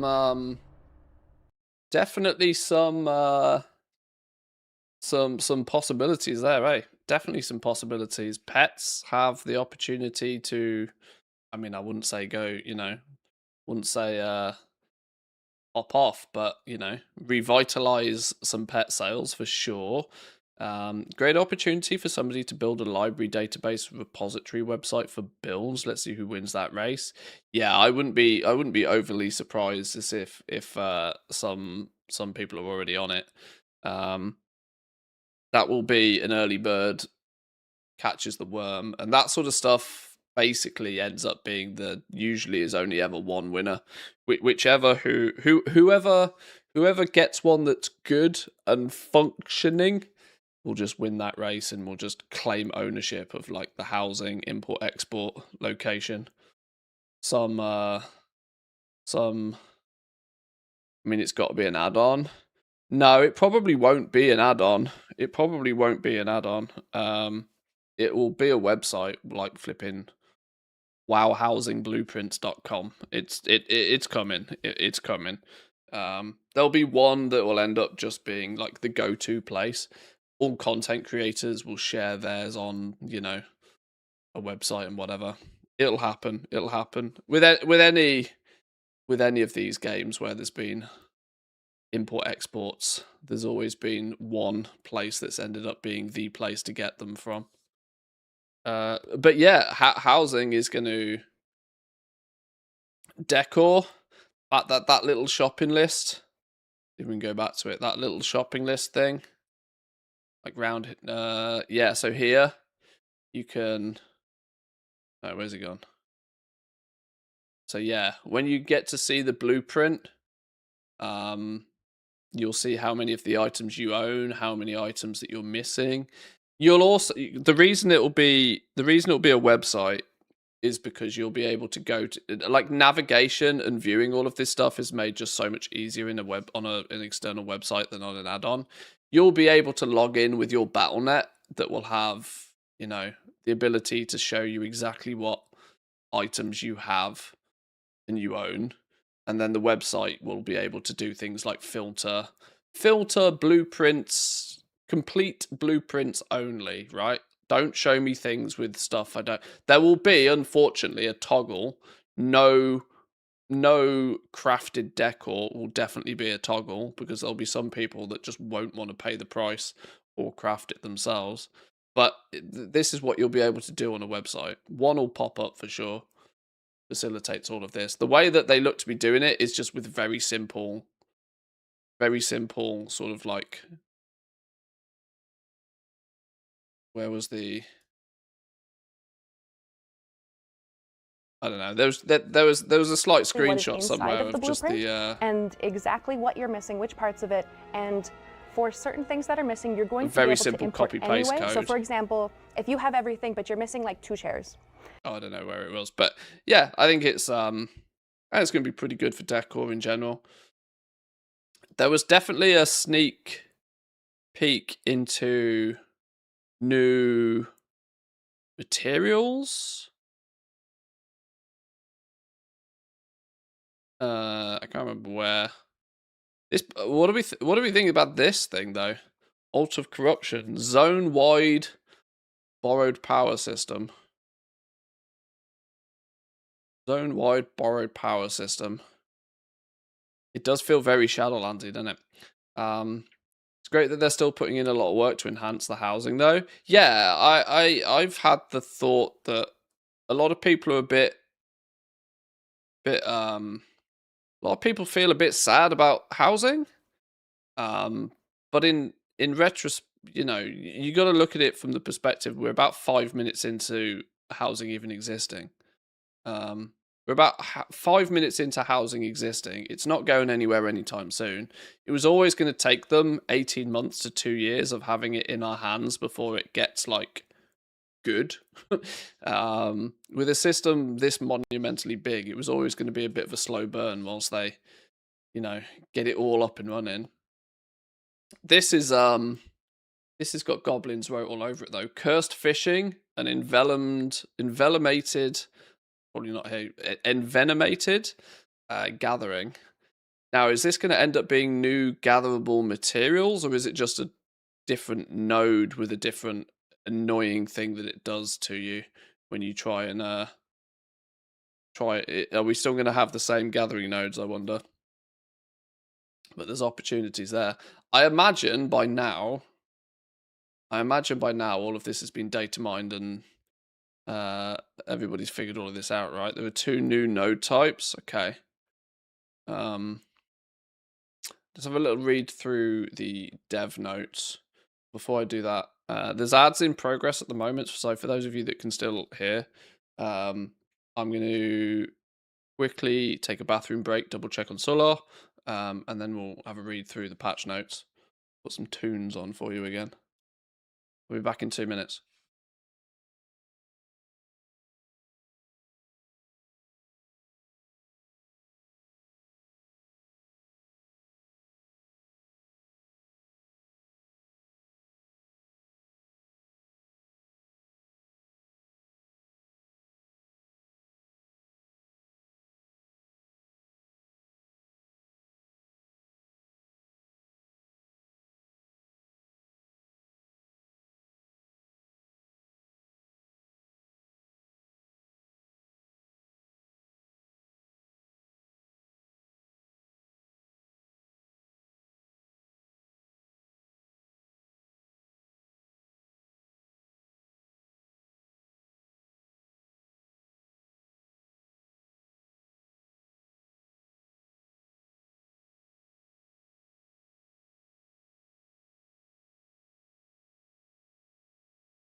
Alrighty.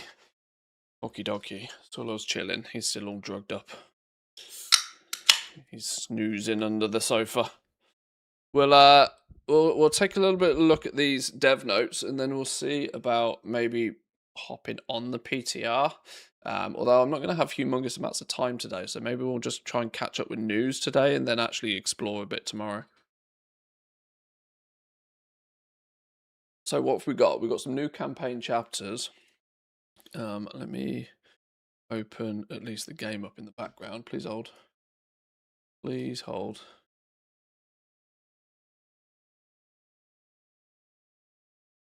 Zoom in on this a little bit. It'll be easier for the stream.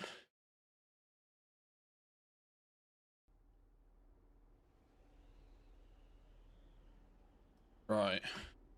Continue the story of Zul'Jan as the fog lifts from the islands off the east coast of Zul'Man.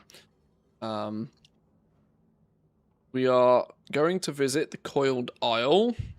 Within the mountain of the Coiled Isle, you'll undertake a variety of new activities as you explore this corrupted ecosystem filled with poisonous waters and venomous foes.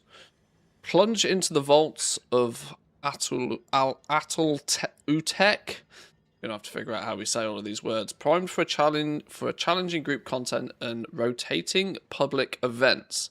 Taking part in these public events will ultimately build up to a boss fight. Does sound very Zaralet Caverns, doesn't it?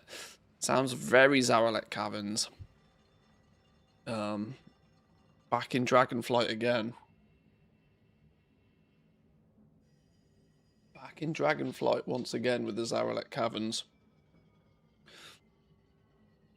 While in the zone, players will have access to a custom talent tree that will provide different perks of player power along with quality of life perks. For example, reducing the potency of the venom in the zone. Can you imagine if without too many of these perks you're limited to the amount of time you're allowed in the zone? I mean, that would be a real nod back to the Maw, wouldn't it? Oh my god.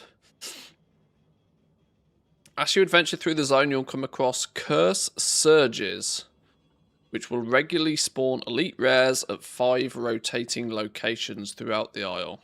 Killing a rare elite unlocks. Oh, you need to kill a rare elite unlocks cursed fishing at that location. So they're expecting people to zip around and do specific fishing in specific spots for a certain reason. Okay, sure. You'll also discover a local story with a Tortolan sea captain named Tokka. Gain reputation with his crew and learn to fish in more cursed waters around the isle. Well, if we wanted profession stuff, fishing wasn't where I'd have put, I wouldn't have put my pin in the fishing map, but I'll take something over nothing. We'll explore the fishing options. Maybe time to get fishing actually leveled up to 300 now. Introducing lairs. Lairs are an evolution on world bosses that are located in instanced encounters with scaling difficulty and up to flexible mythic with 15 to 25 players. These will be found in specific locations similar to delves and will come complete with a summoning stone outside the lair. The goal is to make it easier for players to gather and take on those bosses by encountering them at specific locations where you can choose your difficulty and use the summoning stone to bring others to you. The lair will be available for testing in a later PTR build. Well, this isn't that different really. Oh, hello. This isn't that different then to what we've got with Sporefall right now, isn't it, really?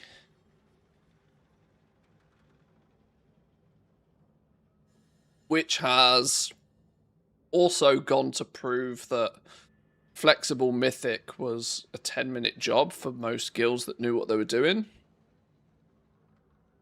The goal is to avoid lag, none of that other stuff. Well, this is the one thing I will say. Putting them in, for quite literally years now, world bosses have done nothing more than infuriate every other player in that zone. Making them instanced was something that people have been suggesting Blizzard do for years at this point, and it's nice to see them finally listening again. Here's to hoping that it means that the zone is, you know, playable for a long period of time. That said, if there's anything of extreme value in the new zone, the world boss groups were often also a nice realm hop opportunity that won't go away. But you know, that's a goblin specific thing. Now I hope this isn't replacing the, what were they called? The Mega Delves. I hope Mega Delves are still something that's coming. There's a new raid in Venomous Abyss. What do they say? An 8 boss raid. Players will face Ulatek herself in the Venomous Abyss, an ancient, powerful creature of hatred, corruption, venom. Ulatek has been unleashed by Zul'Jan's actions. New raid. This new raid will feature 8 new boss encounters, and you'll ultimately face off against Ulatek as the final boss. Okay, 5-headed Danger Noodle. There's some raid testing schedule. We got a new dungeon, the Altar of the Fangs. 3 boss dungeon, available up to heroic difficulty at the launch, and will join the Mythic Plus rotation once Season 2 begins. Okay. Delves. 3 new delves. One of the delves is a new Nemesis delve. You'll step into the Ring of Glory, Naigtal Isle, and the Venomful Deeps. Bountiful delves will become available, and players will be able to push into the upper tiers to challenge themselves beyond tier 7 and face the new Nemesis boss. You'll also begin encountering new snake and venom variants in the existing Midnight Delves. Okay, so they seem to be copying the default Season 2 delve experience. 3 new delves, but also like rolling some of the new styles into the old ones as well. Some new story variants to all of the existing delves. This is exactly what they did in The War Within. It's not really too much of a surprise they're copying the same thing. 1 week after the content update goes live, the new season will begin, bringing with it a new dungeon rotation for Mythic Plus, a new raid, new PvP season, more prey, and bountiful delves and keys will become available. Altar of Fangs is the new dungeon. Murder Row, Den of Nalarak, the Blinding Veil, and the Voidscar Arena are entering the rotation, along with King's Rest, Ruby Life Pools, and Temple of Sethralis. People always have very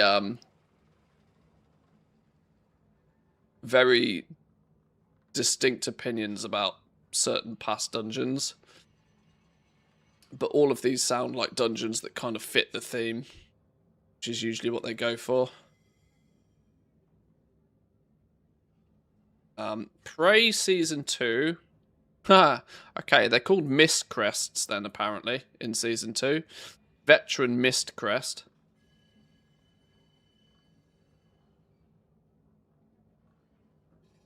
Season 2 brings in some new affixes, some new targets, and some new hunts on the Coiled Isle in Prey. Astrolaw also has a few new voice lines to deliver to you. New Argentina quests are ahead. Prey Season will begin testing in a later PTR build. This gives me a sneaky suspicion that they might actually be making some slightly more impactful changes to Prey that are not finished or ready for testing yet, which in my mind is a good thing, because Prey is a bit average in it. Okay. We've spoken a lot about the housing stuff, but let's just recap what's going on. Neighborhoods and player houses will become available in next week's PTR build.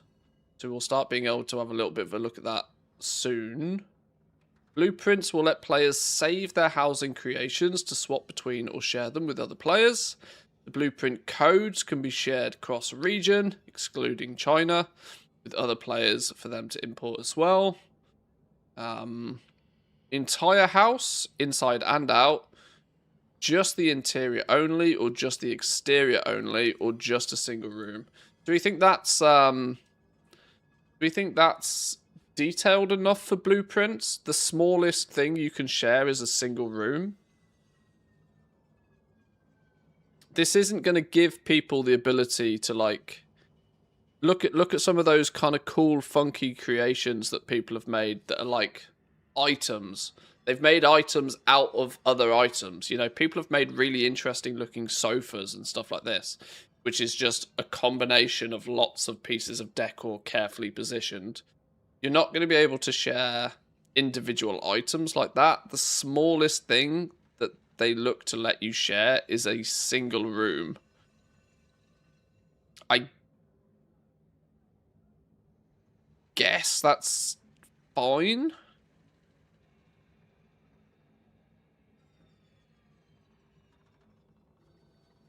I guess that's fine.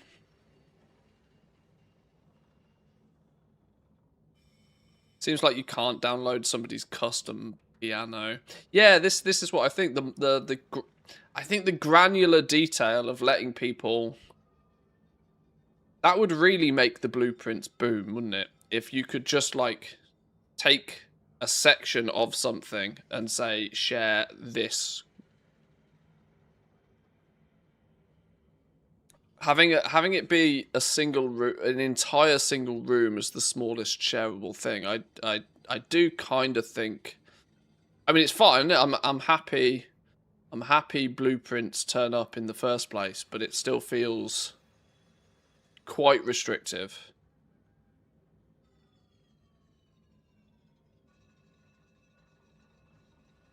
Because somebody won't be able to just like share, you know, there's people out there that have made things like pool tables and gaming setups and stuff like this that they won't be able to share those. They'll have to share the room with the gaming setup in, or the pool table in, or the fancy sofa in.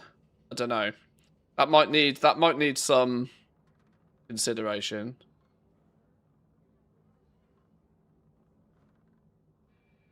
If people are smart, they'd just put one item of furniture in one room for the import-export. Yeah, I mean that's probably how people will share like very specific items. But it would still be nice just to like, you know, build things in a blueprint machine, unlock a blueprint machine in the game, and then anything you build in the blueprint machine, just it spits out an import-export code.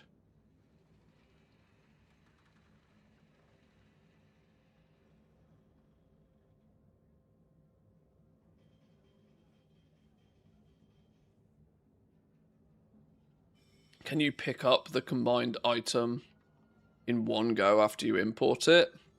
Well, that's a question, yeah.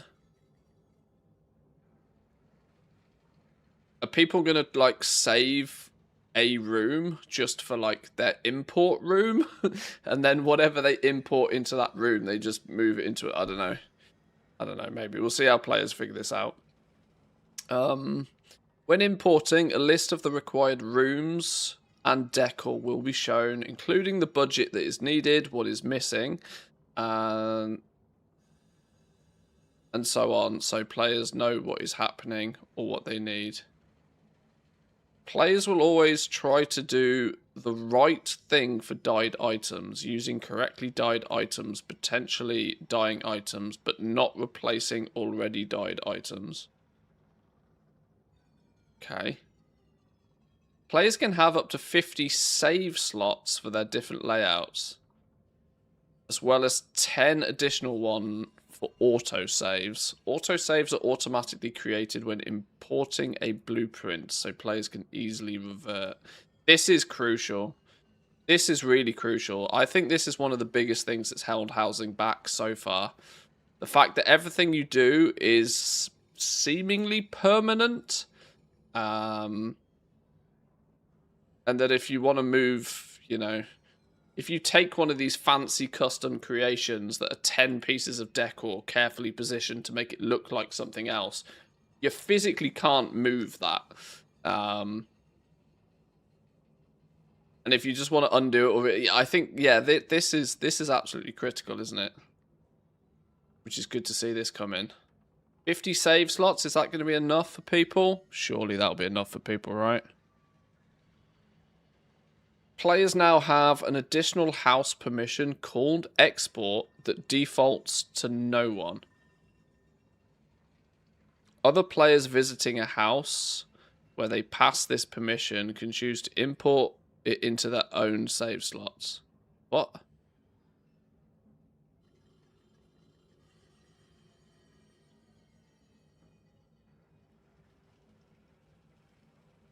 Oh. Does that mean people can literally make a showroom style thing? A literal showroom, yeah.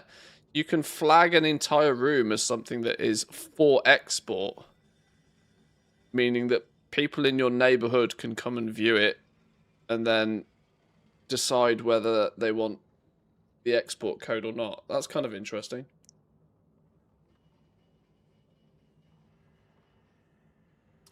Blueprint codes can be linked in chat and inspected there as well.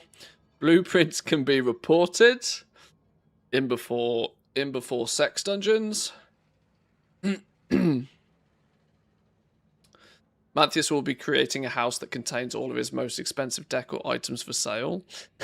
Yeah, for the Matthias branch of IKEA, for IKEA Azeroth, we will have to have a showroom.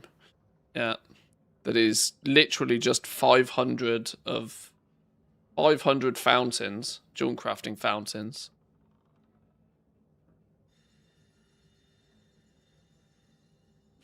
A reset button has also been added that will reset the whole house or just the interior or exterior if somebody wants to start over from scratch. And then the pets that we saw a little bit in the video. Pet bed allows players to show off their pets both inside and outside their house. Players can place up to 10 beds inside and up to 5 outside. Once a bed is placed, players can select a pet to make its home there. That's cool. That's really good. That's really good. This will promote the sale of pets a little bit more so. If it was restricted to just like 1 or 2 pets. But you can literally become the crazy cat lady with up to 15 of your pets on display. That's big. Indoor pets can be set to either stationary or roaming, whilst pets placed outdoors are only stationary for the time being. Okay. Small number of pets are unavailable to be placed for a variety of reasons. Sure. Okay, well that sounds all kind of good from the perspective of people who actually play with player housing a lot. Also sounds pretty good from the goblin perspective, as it really will drive a bit of a boost of decor again, I'm sure. So us getting up to speed with decor could be well worth it. They are going to add 4 new endeavors. Grifter and his traveling troupe of traders would like to visit the neighborhood to trade their additional goods. It's fairly obvious that these are not original items, however the neighborhood residents are interested nonetheless. Knockoff Amani goods. Every baker has its day. Residents of the neighborhood love their pets, but could use some help on training them. The centaurs of the Anaran Plains have very strong bonds with their Bakar and may be willing to pass on some training tips. Can we get some bonus good boy pets, maybe? Candle culture. Strange wax deposits have started to appear in the neighborhood. Who better to find a use than the kobolds of the Ringing Deeps? Seek their counsel on illumination. Then vacation season. The Tortolians are worldly folk, so worldly in fact that they need no introduction to your neighborhood. They've been vacationing here long before you put down your roots, sharing their recreational wisdom. Players may notice new things in their neighborhood based on the endeavors that have been completed, both new and old. Cool. All right. Bonus endeavors. Got it. They are adding new decor recipes too. I mean, that's a double bubble bonus then. Is that just midnight ones, or is that additional past expansion stuff?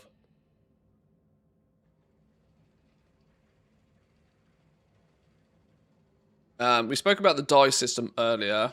Dye crafting has been streamlined, considerably freeing up bag space taken up by dyes. The fact that it still takes up bag space makes it just feel like a band-aid fix that's only going to get worse again over time. Think about it, they've streamlined it down to only taking 9 bag slots now, but 9 will become 15 again, and they should just do this properly. Houses can now reach level 12, unlocking increased limits, large exteriors, and more. Players can now move the entry room anywhere in the house, including to other floors. Finally, basement dreams can be realised. Oh dear, oh dear. We know what goes on in basements, don't we? Vines and hanging plants, pet beds removed, an extra pop-up when deleting a room with no decor in it. Cool, alright. Discord? Hello? What's this? It won't be long before you'll be able to speak with your guildmates both in and out of the game by connecting your Battle.net and Discord accounts to chat with your guild no matter where they are. Whether you're coordinating your next raid run, looking for more to join you in-game for PvP, or just hanging out in your neighborhoods together, you'll be able to send messages between the two quickly and easily. Oh, I mean, this is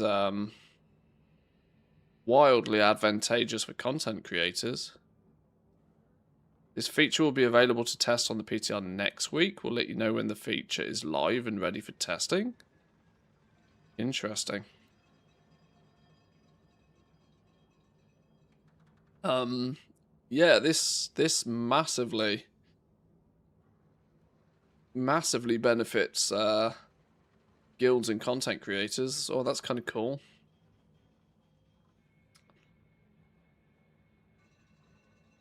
Okay, we'll also get an update on Aratha as he deals with the fallout from the Void Spire, and we'll investigate the resurgence of the Twilight's blades with him, blah blah blah. Dummy Dome on the PTR. Seasons 2 PTR includes the Dummy Dome, a new test zone full of combat dummies and £50,000 of mud. You can reach by speaking to Nexus Lord Donjon in major cities. In this high-octane training arena, you can initiate fights against 1, 2, 3, or 5 dummies that have the same armor as Season 2 raid bosses and whose health decreases steadily over 5-minute encounters. Maximum execution accuracy. Adrenaline junkies can now also spawn a hazardous dummy that deals ramping steady damage that will literally kill you and your friends if you don't heal through it. To rev your engine and cause some carnage. Okay. Interesting. Okay. I guess it's been 20 years since we've had an update to training dummies, so cool, I guess. Is this designed to help out people with their rotations and setting up their UI and stuff, maybe? Interesting.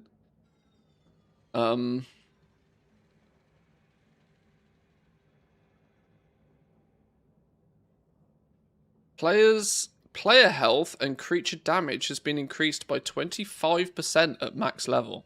Health consumable values have been adjusted to match the new health values. In Curse of Ulatek, we decided to increase players' health and enemy damage by 25% for max level players. We made similar adjustments at the start of Midnight and also early in Dragonflight.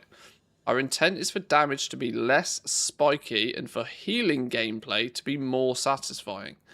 When healing is too bursty, enemies have to be tuned to deal spiky damage, which requires quick reactions to survive. We feel that leads to unsatisfying and more stressful gameplay. While we are increasing overall creature damage with this change, we're hand-tuning encounter abilities to deal appropriate damage alongside these changes to meet our goals. We are making adjustments to several healing and absorb spells for both DPS and tank specializations so that they retain their relative impact. Doesn't this just kind of passively happen anyway when our item level goes up? I mean, okay. If you increase the thing on the left by 25% and the thing on the right by 25%, it's basically the same as not increasing either of them though, right, surely? I don't know. Maybe I misunderstood the impact of doing this.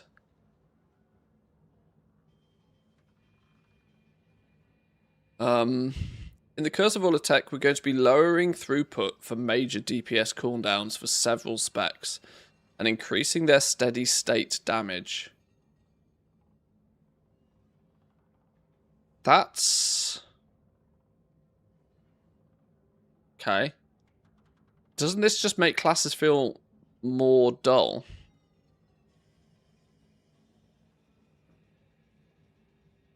Since when your buttons are off cooldown, that's when you go Zerg, and that's often the fun bit. When damage done during cooldowns is significantly higher than damage outside of cooldowns, the pacing of combat outside cooldowns can feel sluggish. Our priority is ensuring that cooldowns continue to be high impact and fun moments, that damage dealt without cooldowns is effective, and that we maintain texture between specs. We're going to be observing how this plays out on the PTR, and it's possible that we will need to make further adjustments or pull back on some of the changes.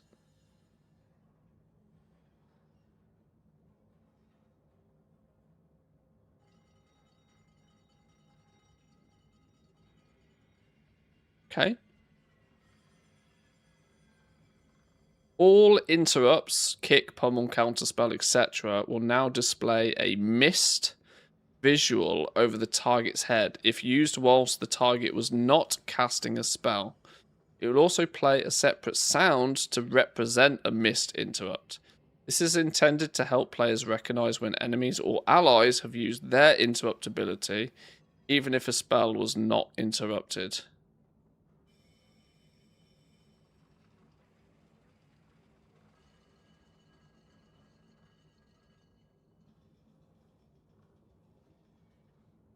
So cooldowns made the game fun, so the solution is to nerf them.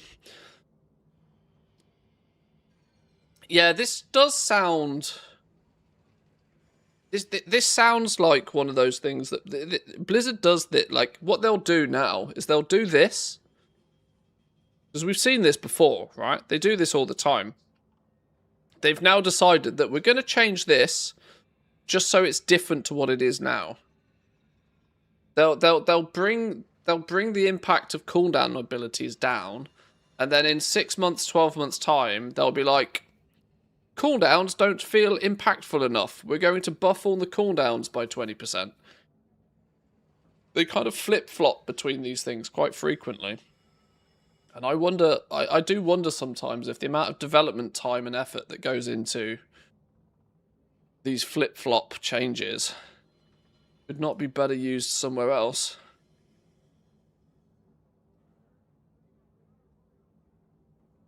I'm not going to go through the individual class changes because there's hundreds of classes and specs in the game now. If you want to look at your own, please do. I'm not even going to check the hunter ones, to be honest. I'm literally just going to navigate past this entire section. Warriors are usually the last ones, right? Because they begin with W. What for warrior? Rogues, shamans, warlocks, and warriors. Okay. Okay, class sets. Class set bonuses is the same sort of thing. I'm not going to pay too much attention to these because there's just far too many of them. Far too many of them to go through them all individually on stream. Okay. Items, then. With the Curse of Other Text content update on the horizon, we wanted to share a few thoughts on endgame rewards and additional context for some upcoming changes. LFR Normal and Heroic Raid Great Vault rewards are now awarded at the first step of the next harder difficulties upgrade track. For example, all Heroic Raid Vault rewards will be Myth 1 of 6. Oh.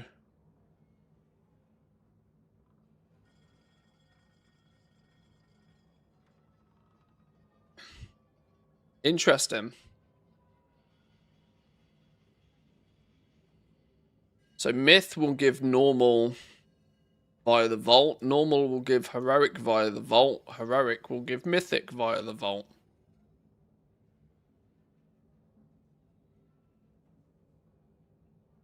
Mythic Raid Great Vault rewards are now awarded at 6 of 6. Apart from very rare items and loot from the penultimate and final bosses.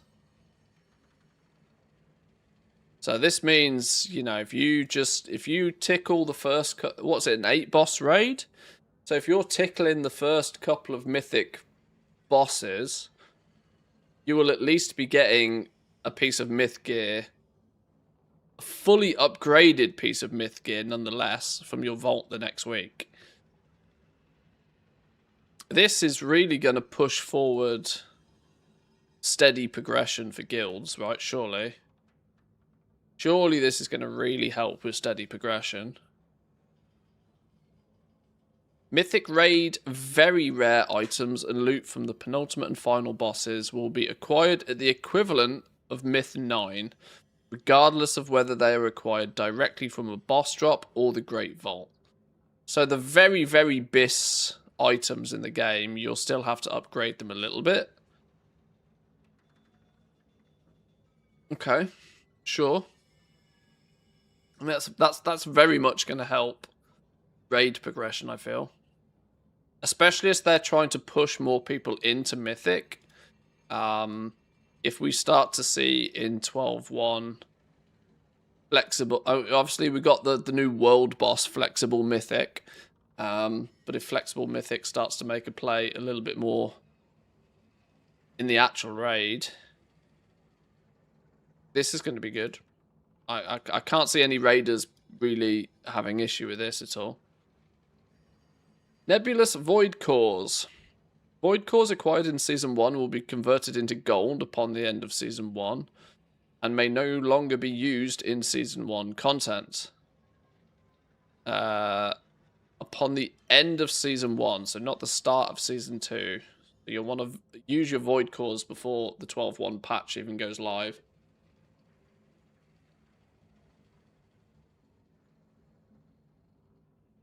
Going to take longer to complete gear when the only source is RNG Vault.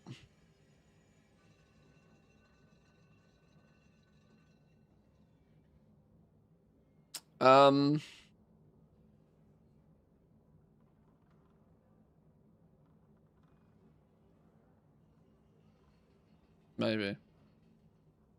It decided to fuck the Mythic Plus scene. Another brainer decision at Blizzard. Giving higher item level from raids just makes the already shitty Season 2 dungeon rotation redundant.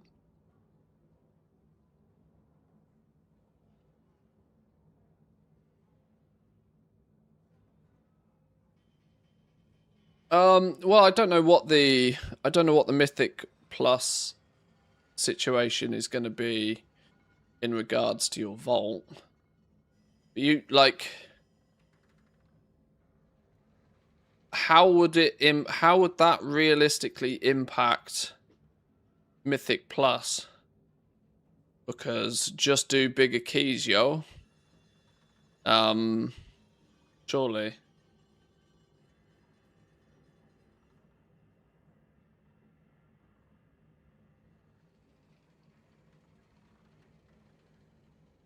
I'm in the middle with these changes with gear. It makes it so it's easy to get myth track stuff now. It is kind of pointless now. Minimum effort for all the rewards. You can get a 6 of 6 myth at most from Mythic Plus. You can get the chance of a 9 out of 6 from raids.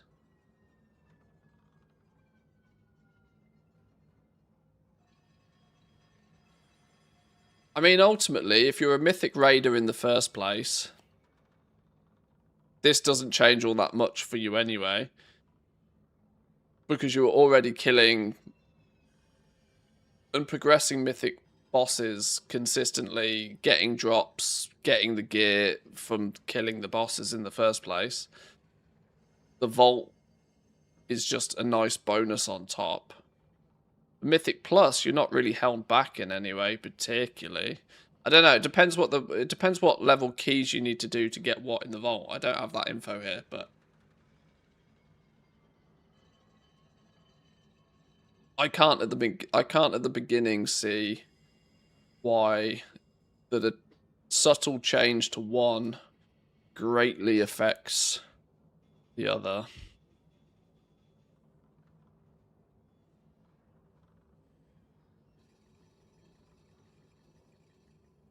Why would you do Heroic Raid when you can get Myth Gear from Mythic Plus and it's easier?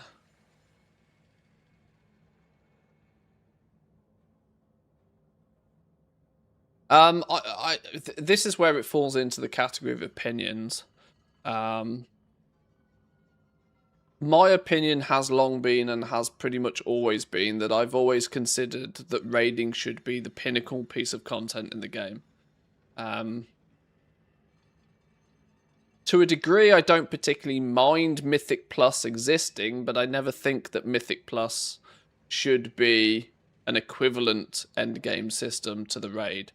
I always have felt that in this game, since day one of the game existing, the raid was always the main big thing that you work towards, and all of the other systems integrate and weave together to put you in a position where the game is to go and group up and kill the big dragon.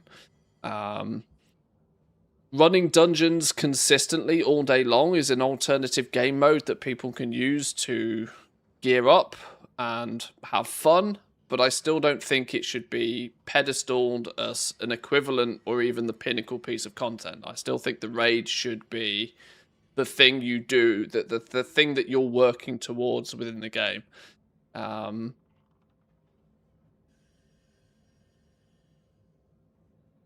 It's this kind of Mythic Plus verse raiding argument all the time gets kind of dull, if I'm honest, because it just doesn't. It's unnecessary. It's unnecessary. Most people who are comfortable in a guild Mythic raiding tend really not to care about that gear about gear all that much for very long. I don't know. Whoa, where did we go? Oh, I missed a bunch of stuff. Hang on, back it up. Back it up. Where did we go? The Catalyst. Class set armor now inherits the secondary and tertiary stats as well as certain special cantrip effects of items converted with the Catalyst. Does this mean you're going to be able to get tertiaries on your tier set? Guess so. Oh, it's a fiery pigeon. Look. Pretty cool looking bird.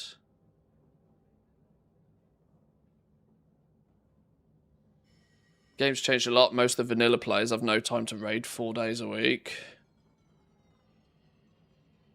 The Vault, like I said, the Vault, I mean, the Vault's always... A lot of people rely on the Vault, don't they, these days, for their upgrades.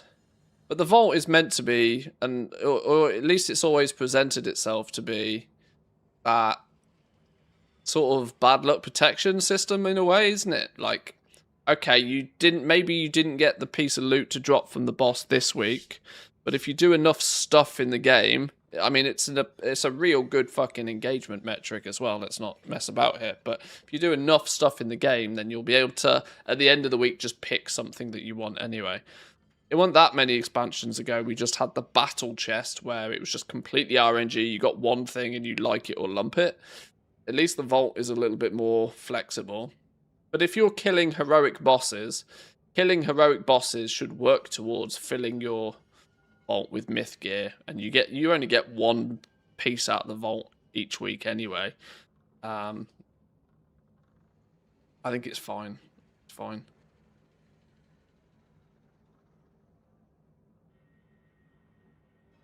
The only design question you have to ask is, would you prefer your player base to be forced into Mythic Raid to get fully geared?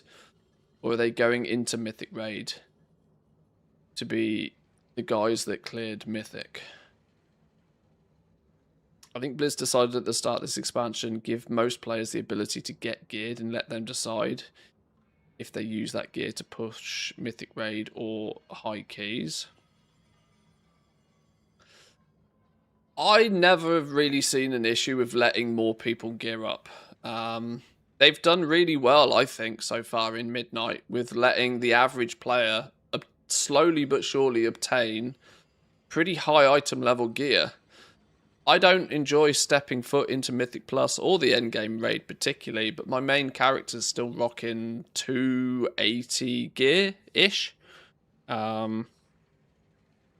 But I would also point out that I'm still working on getting my gear now. The flexibility of being a Mythic Raider or doing a lot of Mythic Plus is you get that gear way quicker, in way less time, way sooner. You have humongous amounts more of that patch cycle to have the luxury of lots of gear, because you're doing the content that's more difficult in the first place, and you get rewarded for doing that more difficult content, and you reap the rewards of that for a lot longer. But I've never liked the fact that because you don't do Mythic Plus, you can't get the same powerful gear. I've slowly worked my way up through, you know, using the vaults and using the delve system. I predominantly have put a lot of effort into making sure that my vault gives me an upgrade each week. And then using the crafting gear system, you know, I've got a character at a high item level, but it's taken me way more time to get them there. But it still should be possible, I think. I don't like the gatekeeping of player power behind, oh, I don't think these people should have good gear. I don't know, just like, it's always felt odd to me.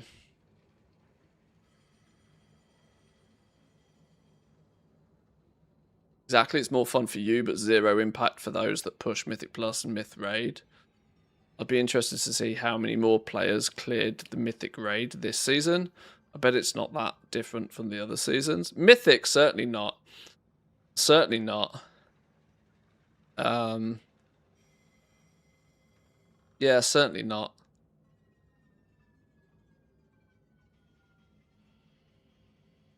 I'm convinced the hardest part of Mythic raiding is getting 20 people in the same place at the same time.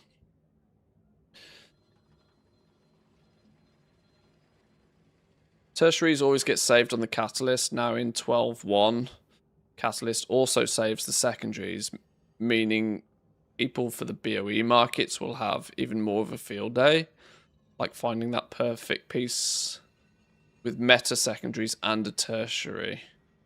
Oh, okay. Yeah, that makes sense. Are there any additional knowledge available in 12.07, 12.1? Not that I know of yet, but we're still very, very early in trying to figure things out. I've not even installed the PTR yet. Keep your eyes on the Discord, though, because people are sharing stuff as they find it. Some PvP changes with specific PvP talents. Cooldown manager's changed. The ping system has had some updates. Nameplates, edit mode changes.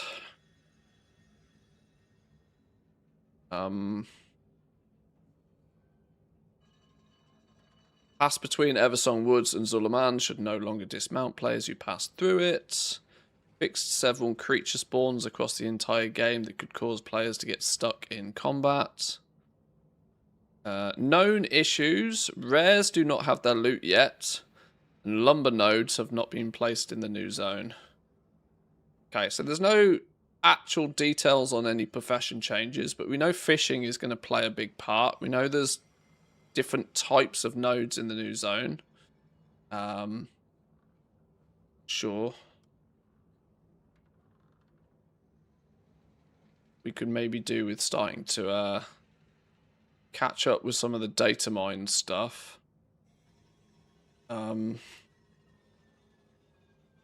Genuinely prefer MMO Champion for this sort of stuff than Wowhead. Wowhead's far too clickbaity for my liking, even if I have to deal with a few ads. Oh yeah, Midsummer Festival is up and running again.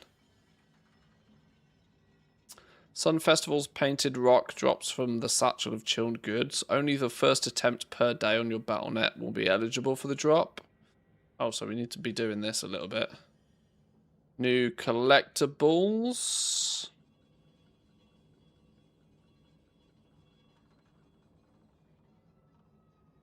All new Sun Festival sets.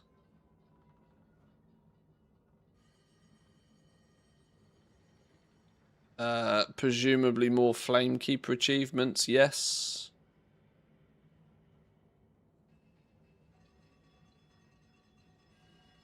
Take flight across Azeroth in new aerial quests. The skies come alive with new quests that send champions soaring across Kalimdor and the Eastern Kingdoms on aerial adventures.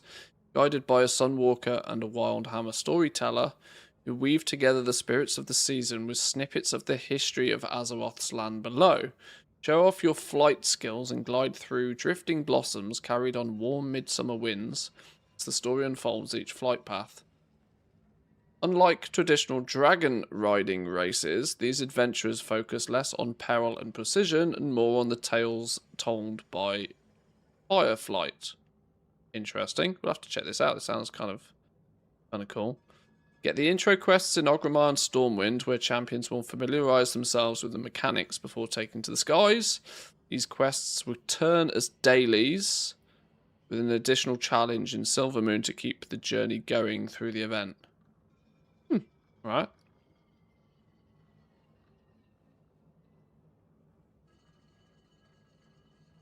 These are the class sets. Demon Hunters. Druids. I'm not going to obsess about these until we've found out most of the stuff. Yeah. Class sets, great, excellent. Some people will spend an entire day umming and ahhing. I mean, that's pretty fucking badass, though, isn't it? Who's this? Paladins. I mean, that's pretty badass. Just saying. Yeah, lots of class sets.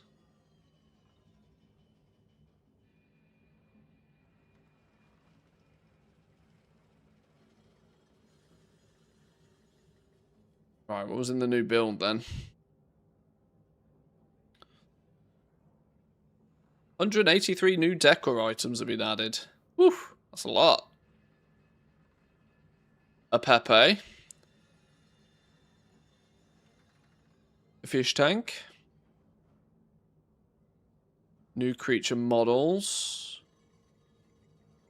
Oh, so these are the new... this looks like the new map. Very labyrinth style. Where do we think these events are going to be? 1, 2, 3, 4, and then one in the middle. 5.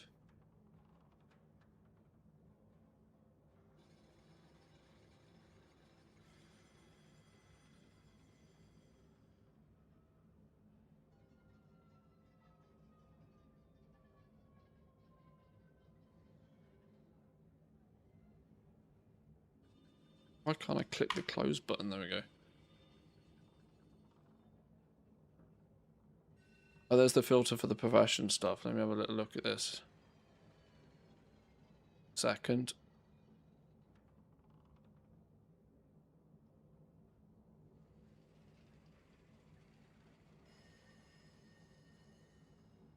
Aquatic Battle of Cataclysm Outland.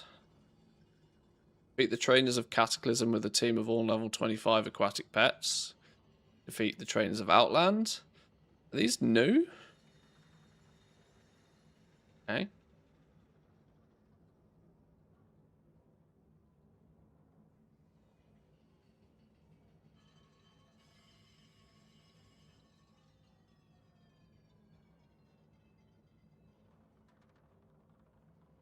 Dungeon achievements, loads of. Feats of strength. Obtain an average item level of 324 during Midnight Season 2. Myth of the Mists. Once you reach an average item level of 324, you'll be able to convert all of your crests to the myth crests. So that's our item level's jumping pretty damn fast. Fishing professions. Angler of the Coiled Isle. Catch every fish from the Coiled Isle. Reach 2,500 midnight angling score in the fishing journal.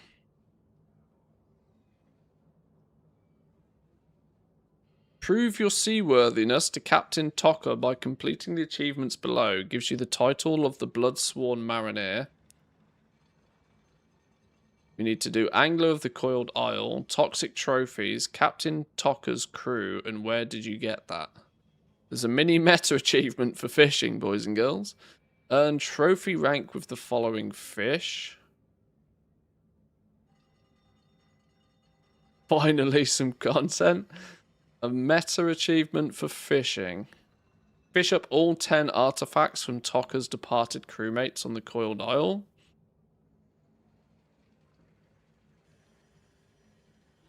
Speak with Captain Tocker whilst the Coiled Huntress is equipped.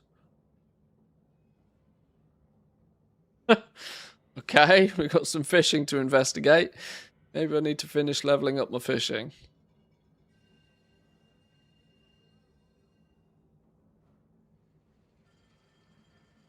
Raise your Delve Companion Valera to 70 to 80. It looks like we're pushing her to 80 in the new season. Maybe these are just being added for a future date, but Valera's getting some boosts.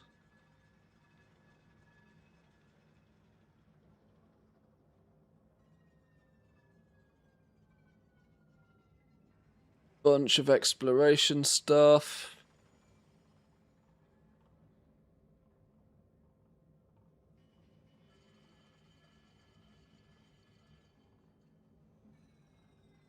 We also have a suspicion that reach Bloodsworn Crew with Captain Tocker. This probably means that the fishing thing is rep gated in some way as well. We might be doing a lot of fishing.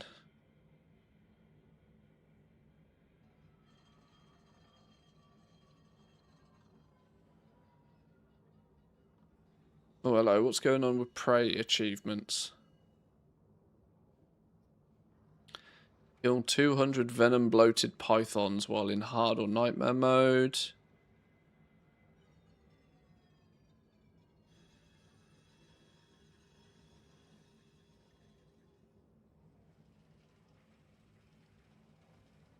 Okay.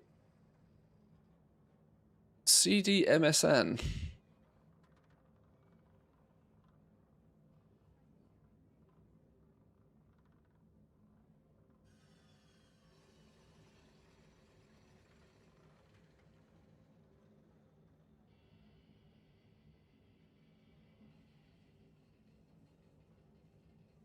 Yeah, lots of strings. Not a lot you can gather from all the strings. Not unless you're looking for something specific.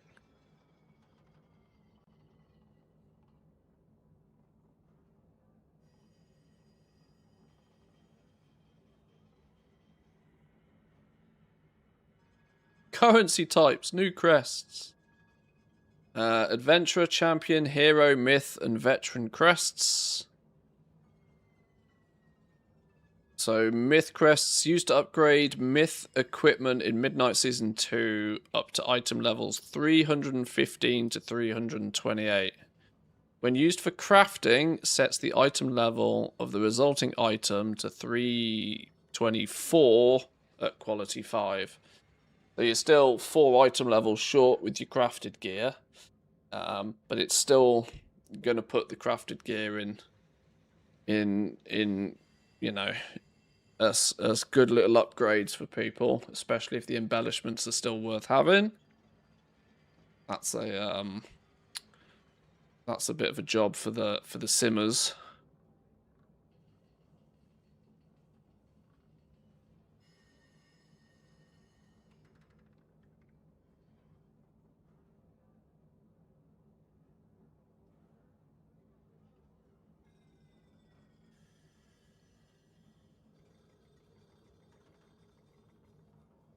Trove Hunter's Bounty. What's Trove Hunter's Bounty?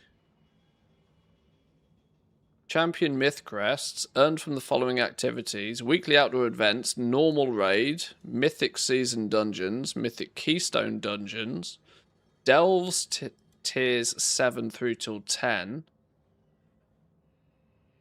Trove Hunter's Bounty tiers 6 to 7. What's Trove Hunter's Bounty? Hero Mist crests come from Trove Hunter's Bounty 8 and up.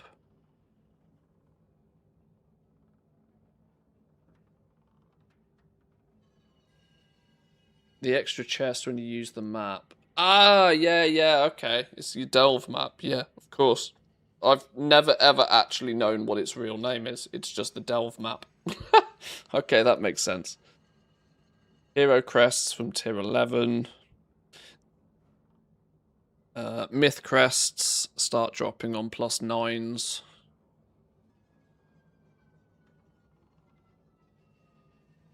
Because you always forget to use the map while and that, yeah.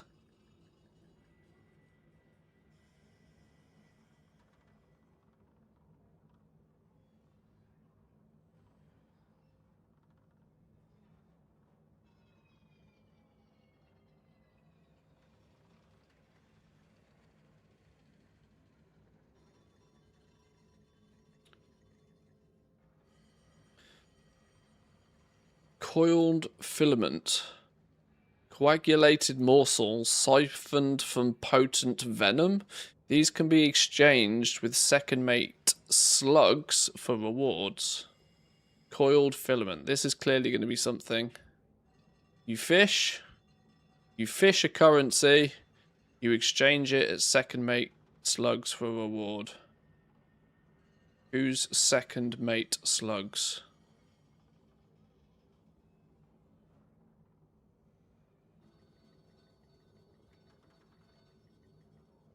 Slug's favourite fishing rod. It's not the NPC. Slugsworth is not the item, not the person we're looking for. Okay, well, he's not. That NPC's not been data mined yet. Then. Second mate slugs for rewards.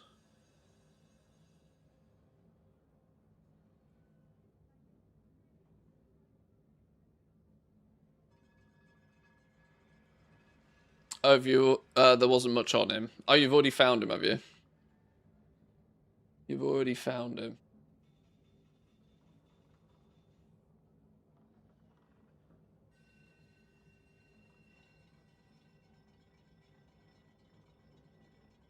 Purse-bound globe. A new moat. Interesting.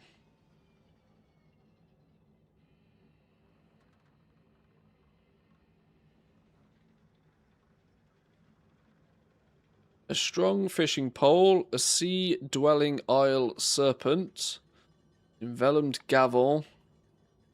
Oh, he's going to sell the components to upgrade your fishing rod. That's interesting. these are... See, people have been... because the fish that's actually had value has been the fish that go into the lures, which is the common fish, it's kind of worked against perception with fishing, because people don't want to stack perception on their fishing rod, because perception just gets them more stuff that they don't want and less stuff of the things they do want. But maybe we're going to start actually wanting to get more things that are perception benefit. So maybe actually upgrading your fishing pole becomes a thing. This is all, you know, pie in the sky at the moment, but that feels like the kind of route they might be going. Pushing you more into actually caring about upgrading your fishing rod whilst you're doing fishing, and giving yourself the improving the... Okay, that's cool.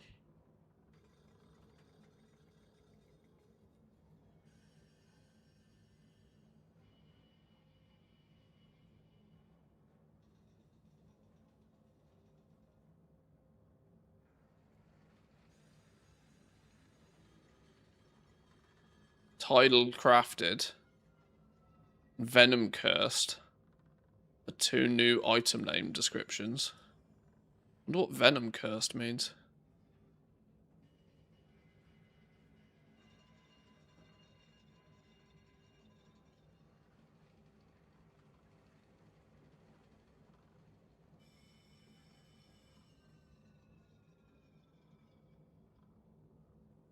Bunch of new mounts.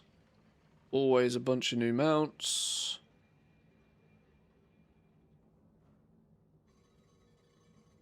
Venom curse of the cantrip item. Oh, okay, right, sure.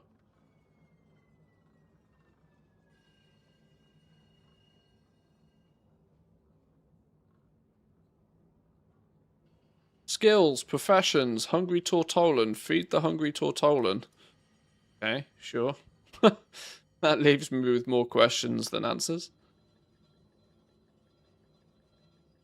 These were the official notes that we've already had a read through.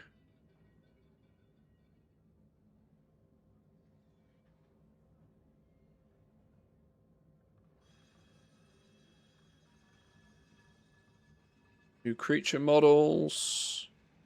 Lots of snaky boys. Some sort of happy to see you dinosaur shark.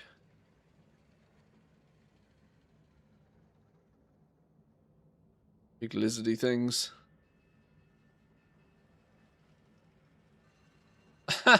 Little baby snakes. Oh, very, very, very snake themed, clearly. Very snake themed.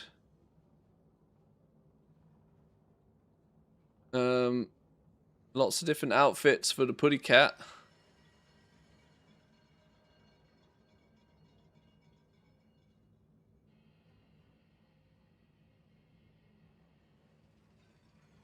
Raid testing schedule. The dye upgrade stuff we read earlier. Okay. I think short of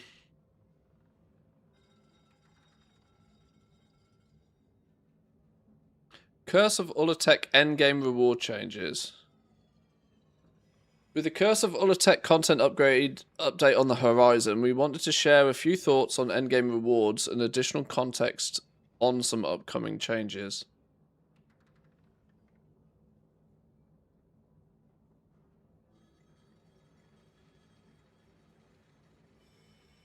Nebulous Void Core roles. Overall, we're happy how Nebulous Void Cores have enabled players to target specific chase items and gear up alts who have missed a few too many Great Vaults. The option to take Nebulous Void Cores as a Great Vault consolation reward also created interesting new choices around that weekly reward ritual, which has otherwise changed very little over the past several expansions. However, the resulting pace of gearing in Midnight Season 1 was a bit quicker than we initially intended due to a combination of the unlock timing and the number of Void Core rolls per week. and the increased relative value of Mythic Plus dungeon rewards was particularly detrimental to heroic raiding. Okay, this sort of taps back into what we were talking about earlier. That Blizzard actually feels like if heroic raiding saw a significant drop in attendance, because you could basically slingshot past a lot of it with these void cores. Okay. Heading into Season 2, Void Cores will be available as a Great Vault reward option from the beginning of the season, directly from the Great Vault UI.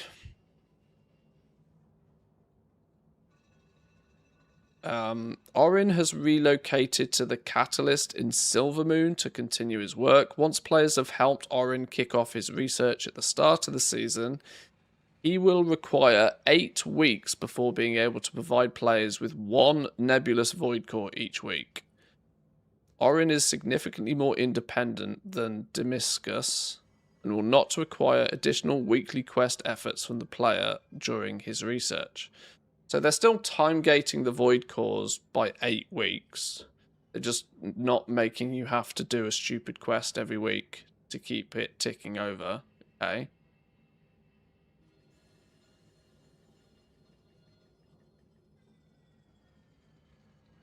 The pace of gearing in Midnight Season 1 was quicker than we initially intended due to a combination of the unlocked timing and the number of Void Core rolls per week. Yeah, but it was still delayed by... People were already saying that gearing is way faster in Midnight, even before these Void Core business kicked off. This is just a nice, happy catch-up system for if you re-roll an ult halfway through the season.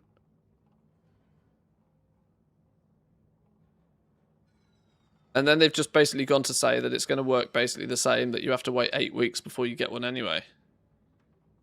Okay.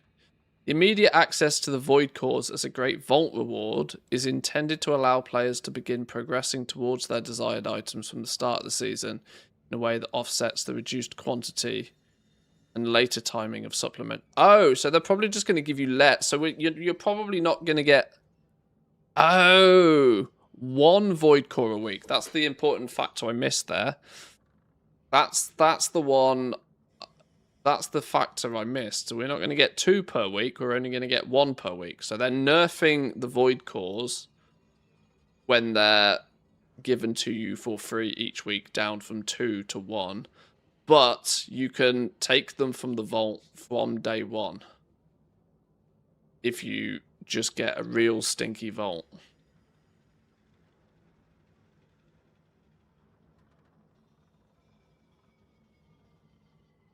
This is still gonna... Okay. Okay, sure. This definitely feels like they're trying to wrap a nerf in like soft wool. Okay, sure.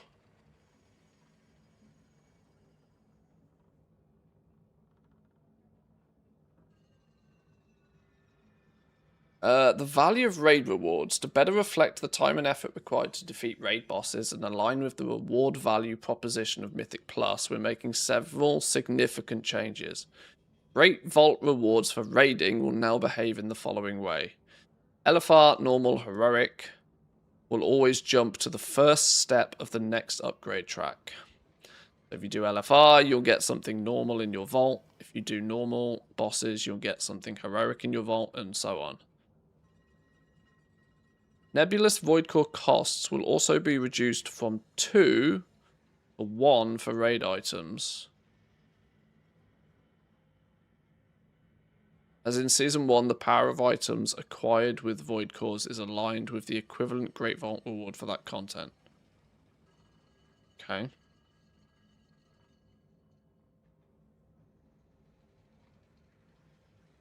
Ascendant Void Cores will return as Ascendant Venom Stones at a later point. At a later point as in Season 1, allowing players to push the limits of their power to new heights.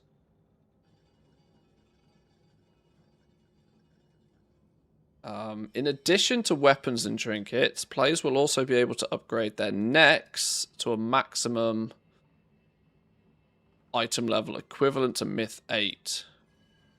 As in Season 1, only fully upgraded hero myth and max quality crafted gear of the equivalent item level may be upgraded with Venom Stones. So they're just adding necklace to the list of things you can upgrade as well. Players will acquire an Ascendant Venom Stone from every heroic or mythic raid boss, mythic plus keystone dungeon at 10 plus or higher, tier 11 bountiful delves, and nightmare prey hunt champion gear boxes. Players will require 10 Ascendant Venom Stones to upgrade each piece of gear. They're just kind of like... They really are trying to slow this down, I think, aren't they? They really are trying to slow the gearing down. They definitely do think it was too fast.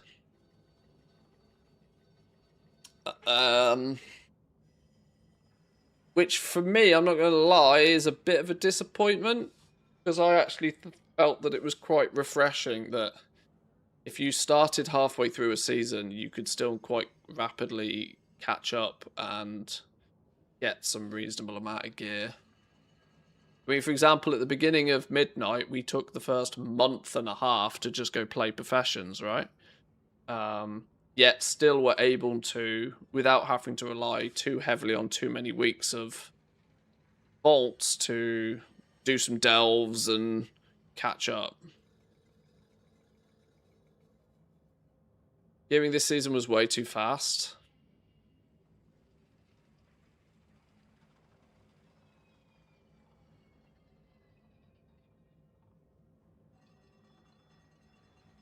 Still had plenty to do, even if it was too fast, to be honest. Yeah, this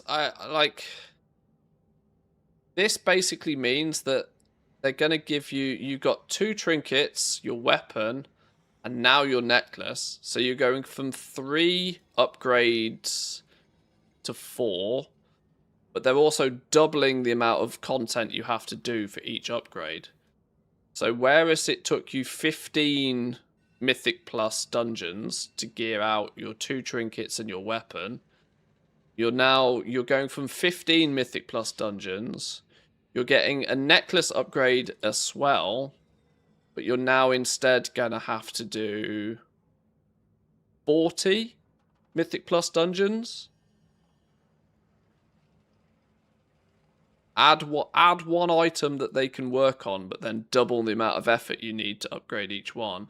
That's just there's no other way to sugarcoat that other than it's like, oh, if you want these extra few item levels, then this is just pure engagement bait. Right, now you have to do over double the amount of Mythic Plus dungeons to achieve the same. That's not adding really any more benefit for the player. It's just straight up doubling the amount of time they have to invest to gain the reward.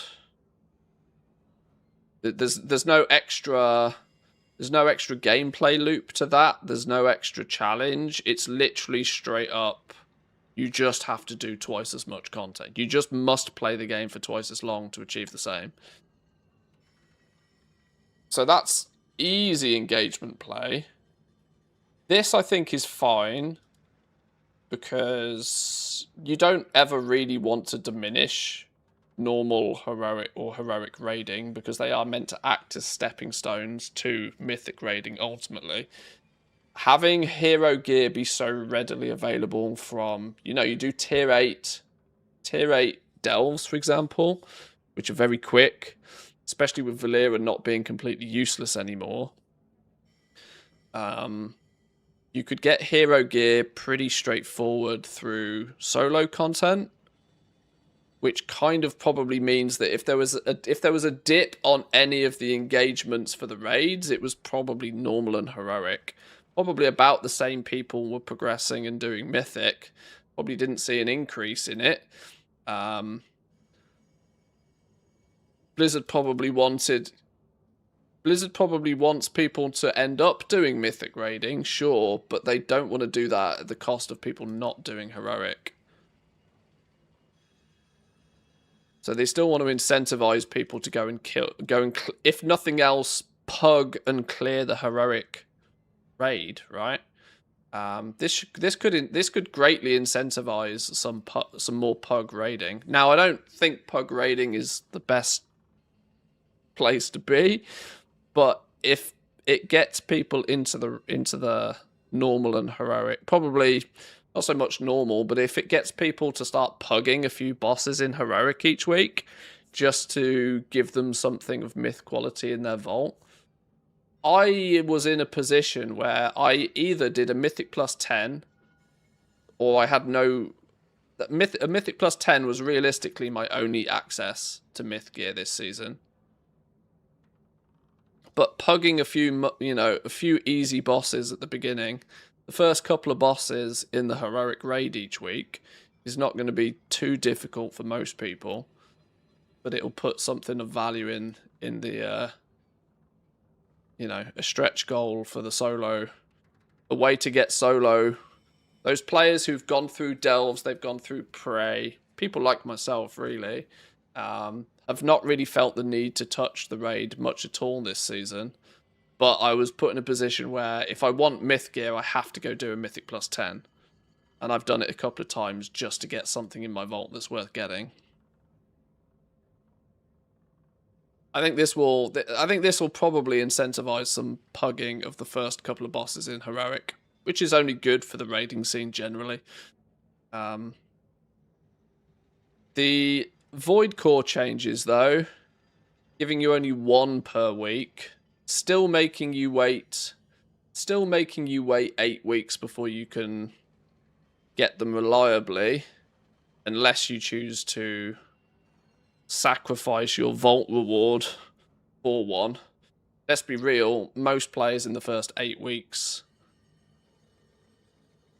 who are doing just delves and delves and prey and whatever, they're going to be taking something out of their vault almost guaranteed.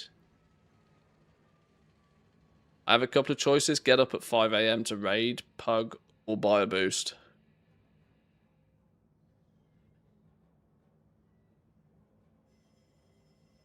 Yeah, I genuinely think pugging the first couple of bosses in Heroic will become quite a popular thing.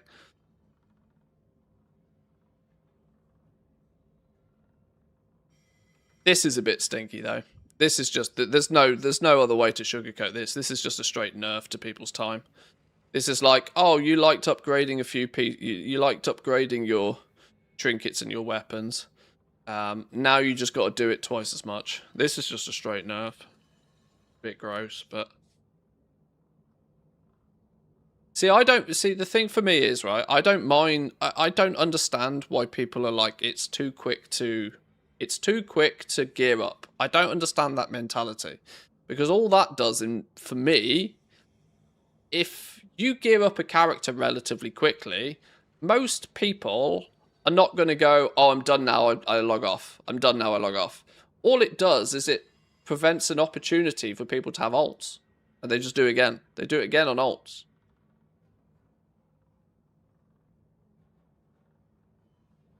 Slowing down people's ability to gear only sort of, locks people into just a single class, or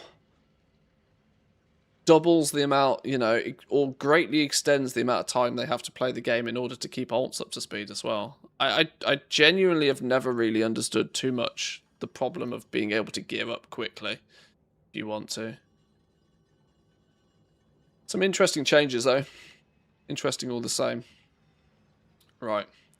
Well, let's have a look at the profession stuff. There's a whole bunch of new profession stuff popping up. Then we might... Probably not going to stream for too much longer today, because I'm cautious about looking after my poor puppy at the moment, who's not very well. Let's have a little bit of a look at this, and then we'll see where we get it. They slow down the loot upgrades. What incentivizes new and resubbing players? Yeah, I don't see why they need to slow everything down even more. They did this back in they did this in the War Within as well. In the like they took in the War Within when they launched Delves, there was a very clear point in season 1 of the War Within where people just stopped doing Delves. They straight up just stopped doing them. But I don't think that was people stopping playing the game. They just stopped doing Delves and they went and did something else. Because Delves only got you so far.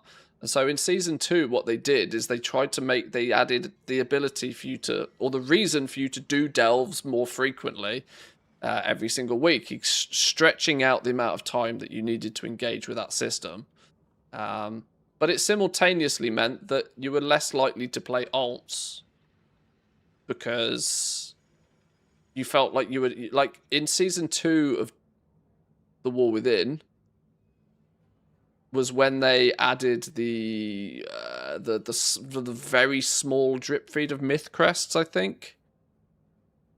You basically wanted to do 3 tier 11s every week in order for like non-mythic plus non-mythic raiders to get myth crests and for you to slowly grind up your gear. It kept you doing delves every week, but it made me gave me far less desire to do it on alts.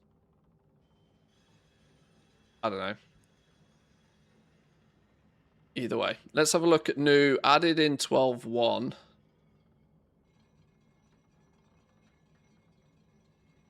Ulatek Snakehead times 10.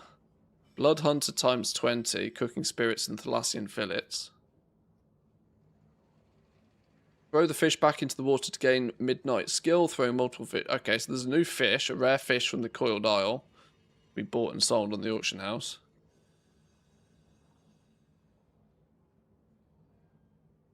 Coiled Star Gorger.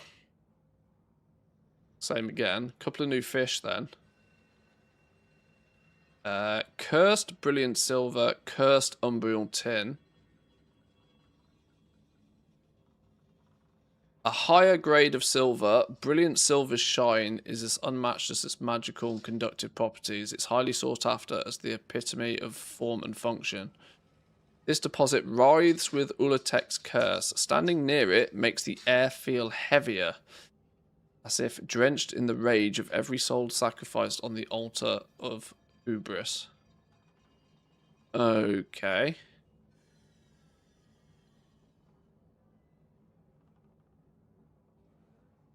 New contract, no surprises there. Surely those reagents are going to see an update. Surely that's contract can't just use 3 motes. Surely not.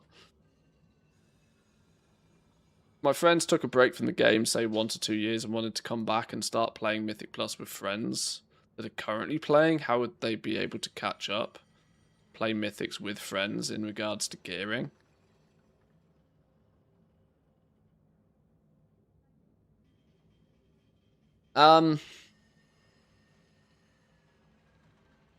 Well,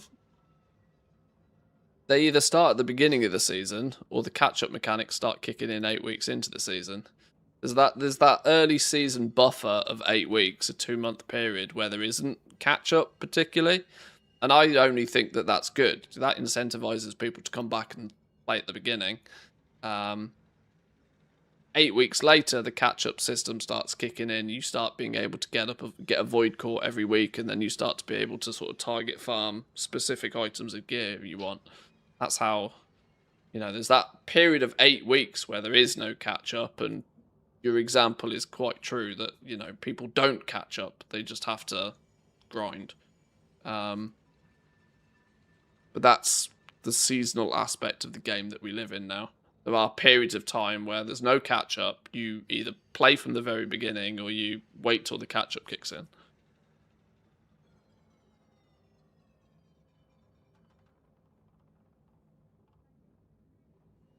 Hunter's Ritual Stone. Venom Spiced Cutlets. Costs 250 beached asteroids, 750 void light mile from Navigator Atula on the Coiled Isle. So there's 250 beached asteroids is some new currency. Neutralized venom clot times 8.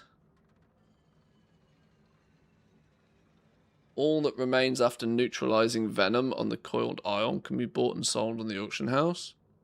Feels moaty, doesn't it? Feels like a moat kind of thing.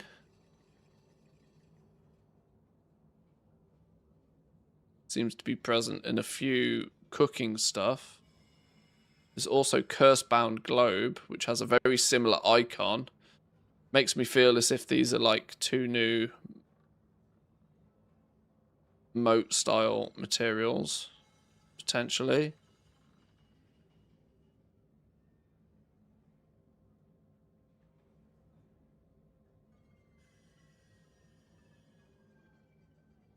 We've got the cursed variation of all the herbs, but not actually any new herbs.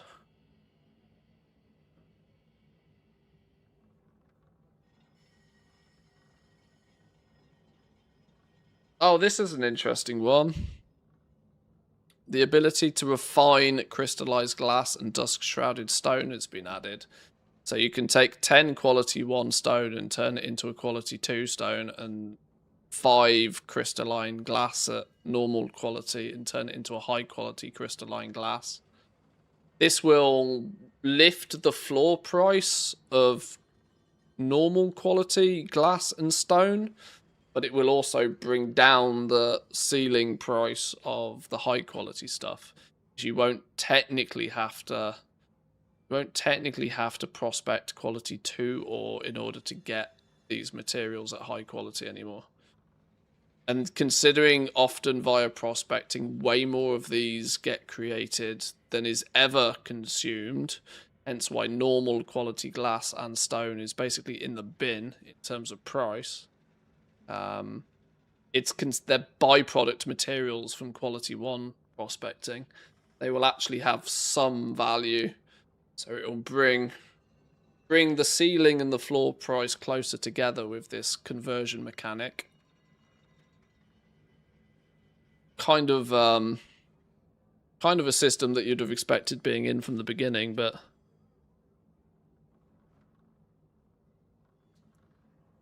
also means that quality 2 ore might not bounce back up as high as it would have done without this being implemented. A bit of a nerf to the price on quality 2 ore, at least.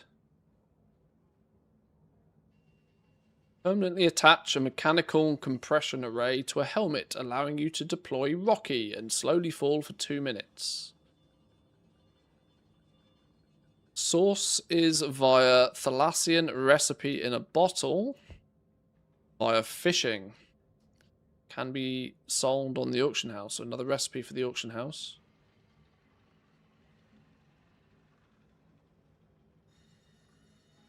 Price of both dark shrouded stone and crystalline glass has gone up. Yeah, I mean it will. People will have seen this and they'll have just like bought it all out, right?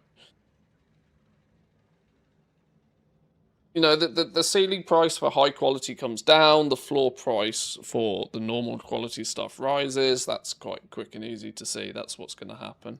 But there's also fucking ages until this patch goes live, so speculate at your own peril, basically.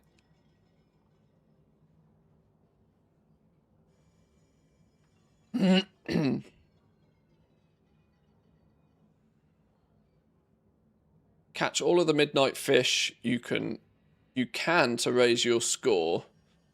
Your angling score is shared across your warband. Midnight angling score.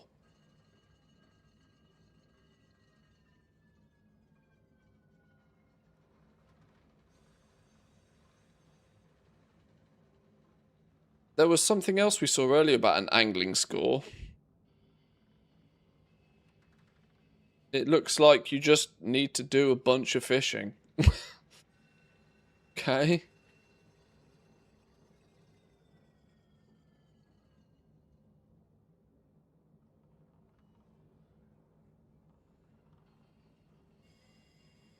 Forge Master's Workbench, Forge Master's Glaive, Forge Master's Rack. All new decor recipes.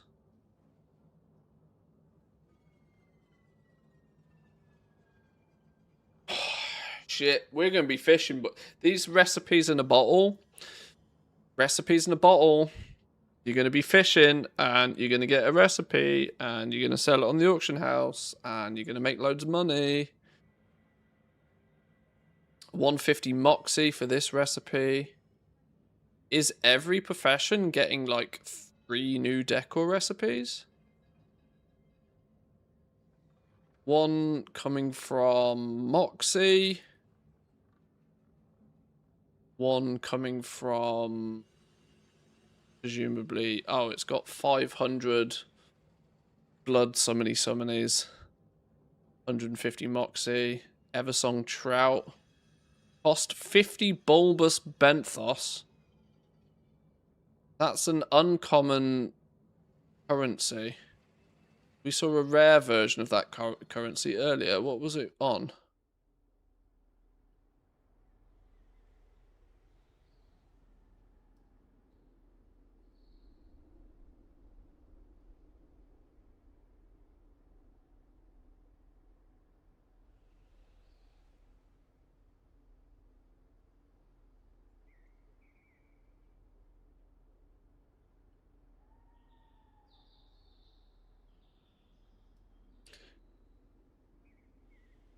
There's going to be new feasts as well. New feasts using the new fish.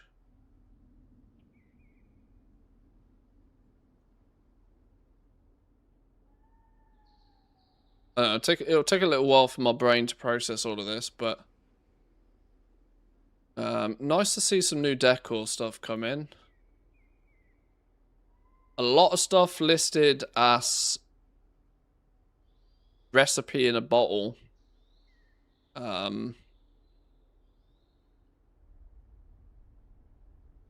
So the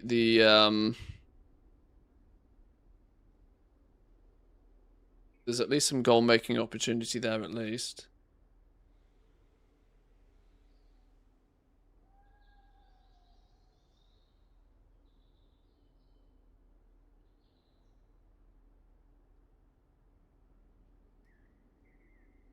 Double majestic hides going into all the leatherworking decor again. That's going to make the leatherworking prices of decor sizably different to everything else. Sure.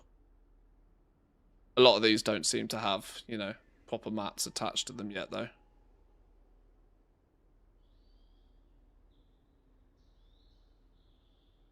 Particularly useful totem that provides several useful boons when navigating treacherous waters.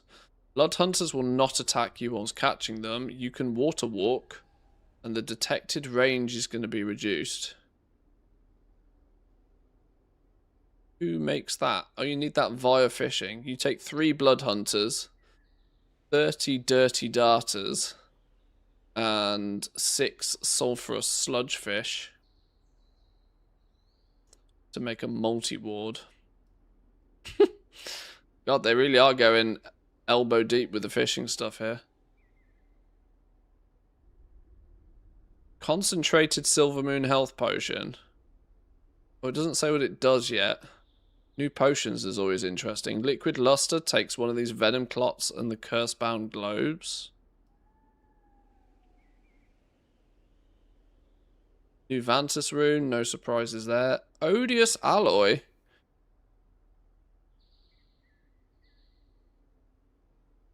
A new alloy would be in it. A new alloy is interesting.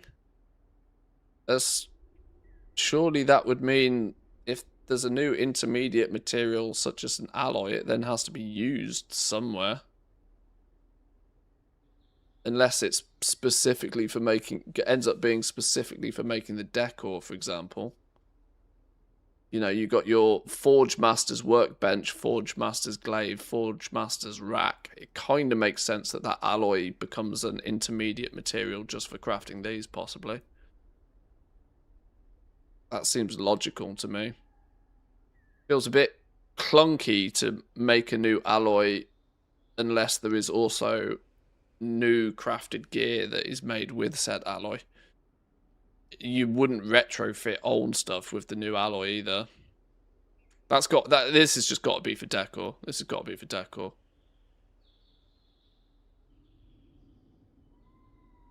Coiled snake eye.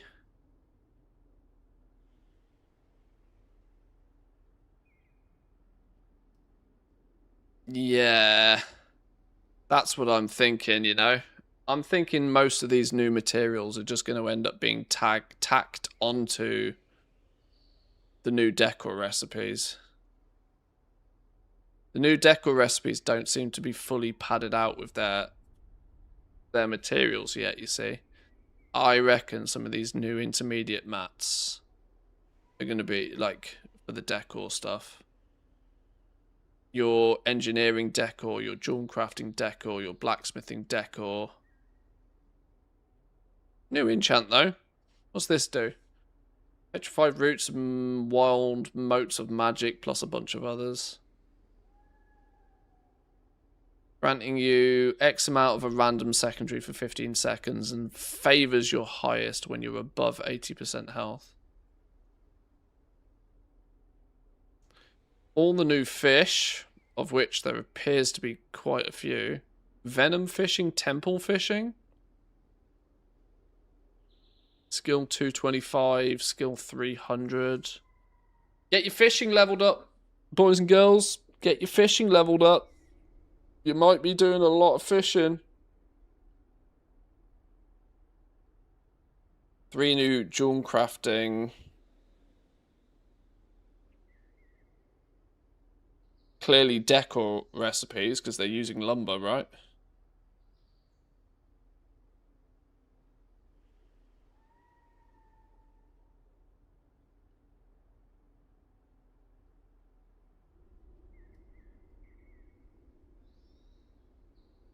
Cursed oddities. Oh, I think you have to find each of these cursed oddities to trigger an achievement.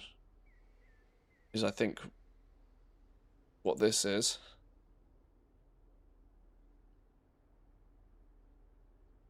Okay, lots of fishing and some new decor recipes so far. Some intermediate materials, which my suspicion is that they're just going to get added to the new decor recipes.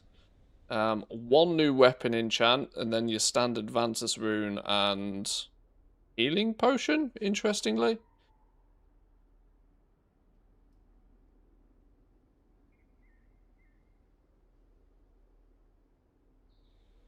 Remember, you can level it with the books from Dun Dun too. Oh, that's true, you can, yeah.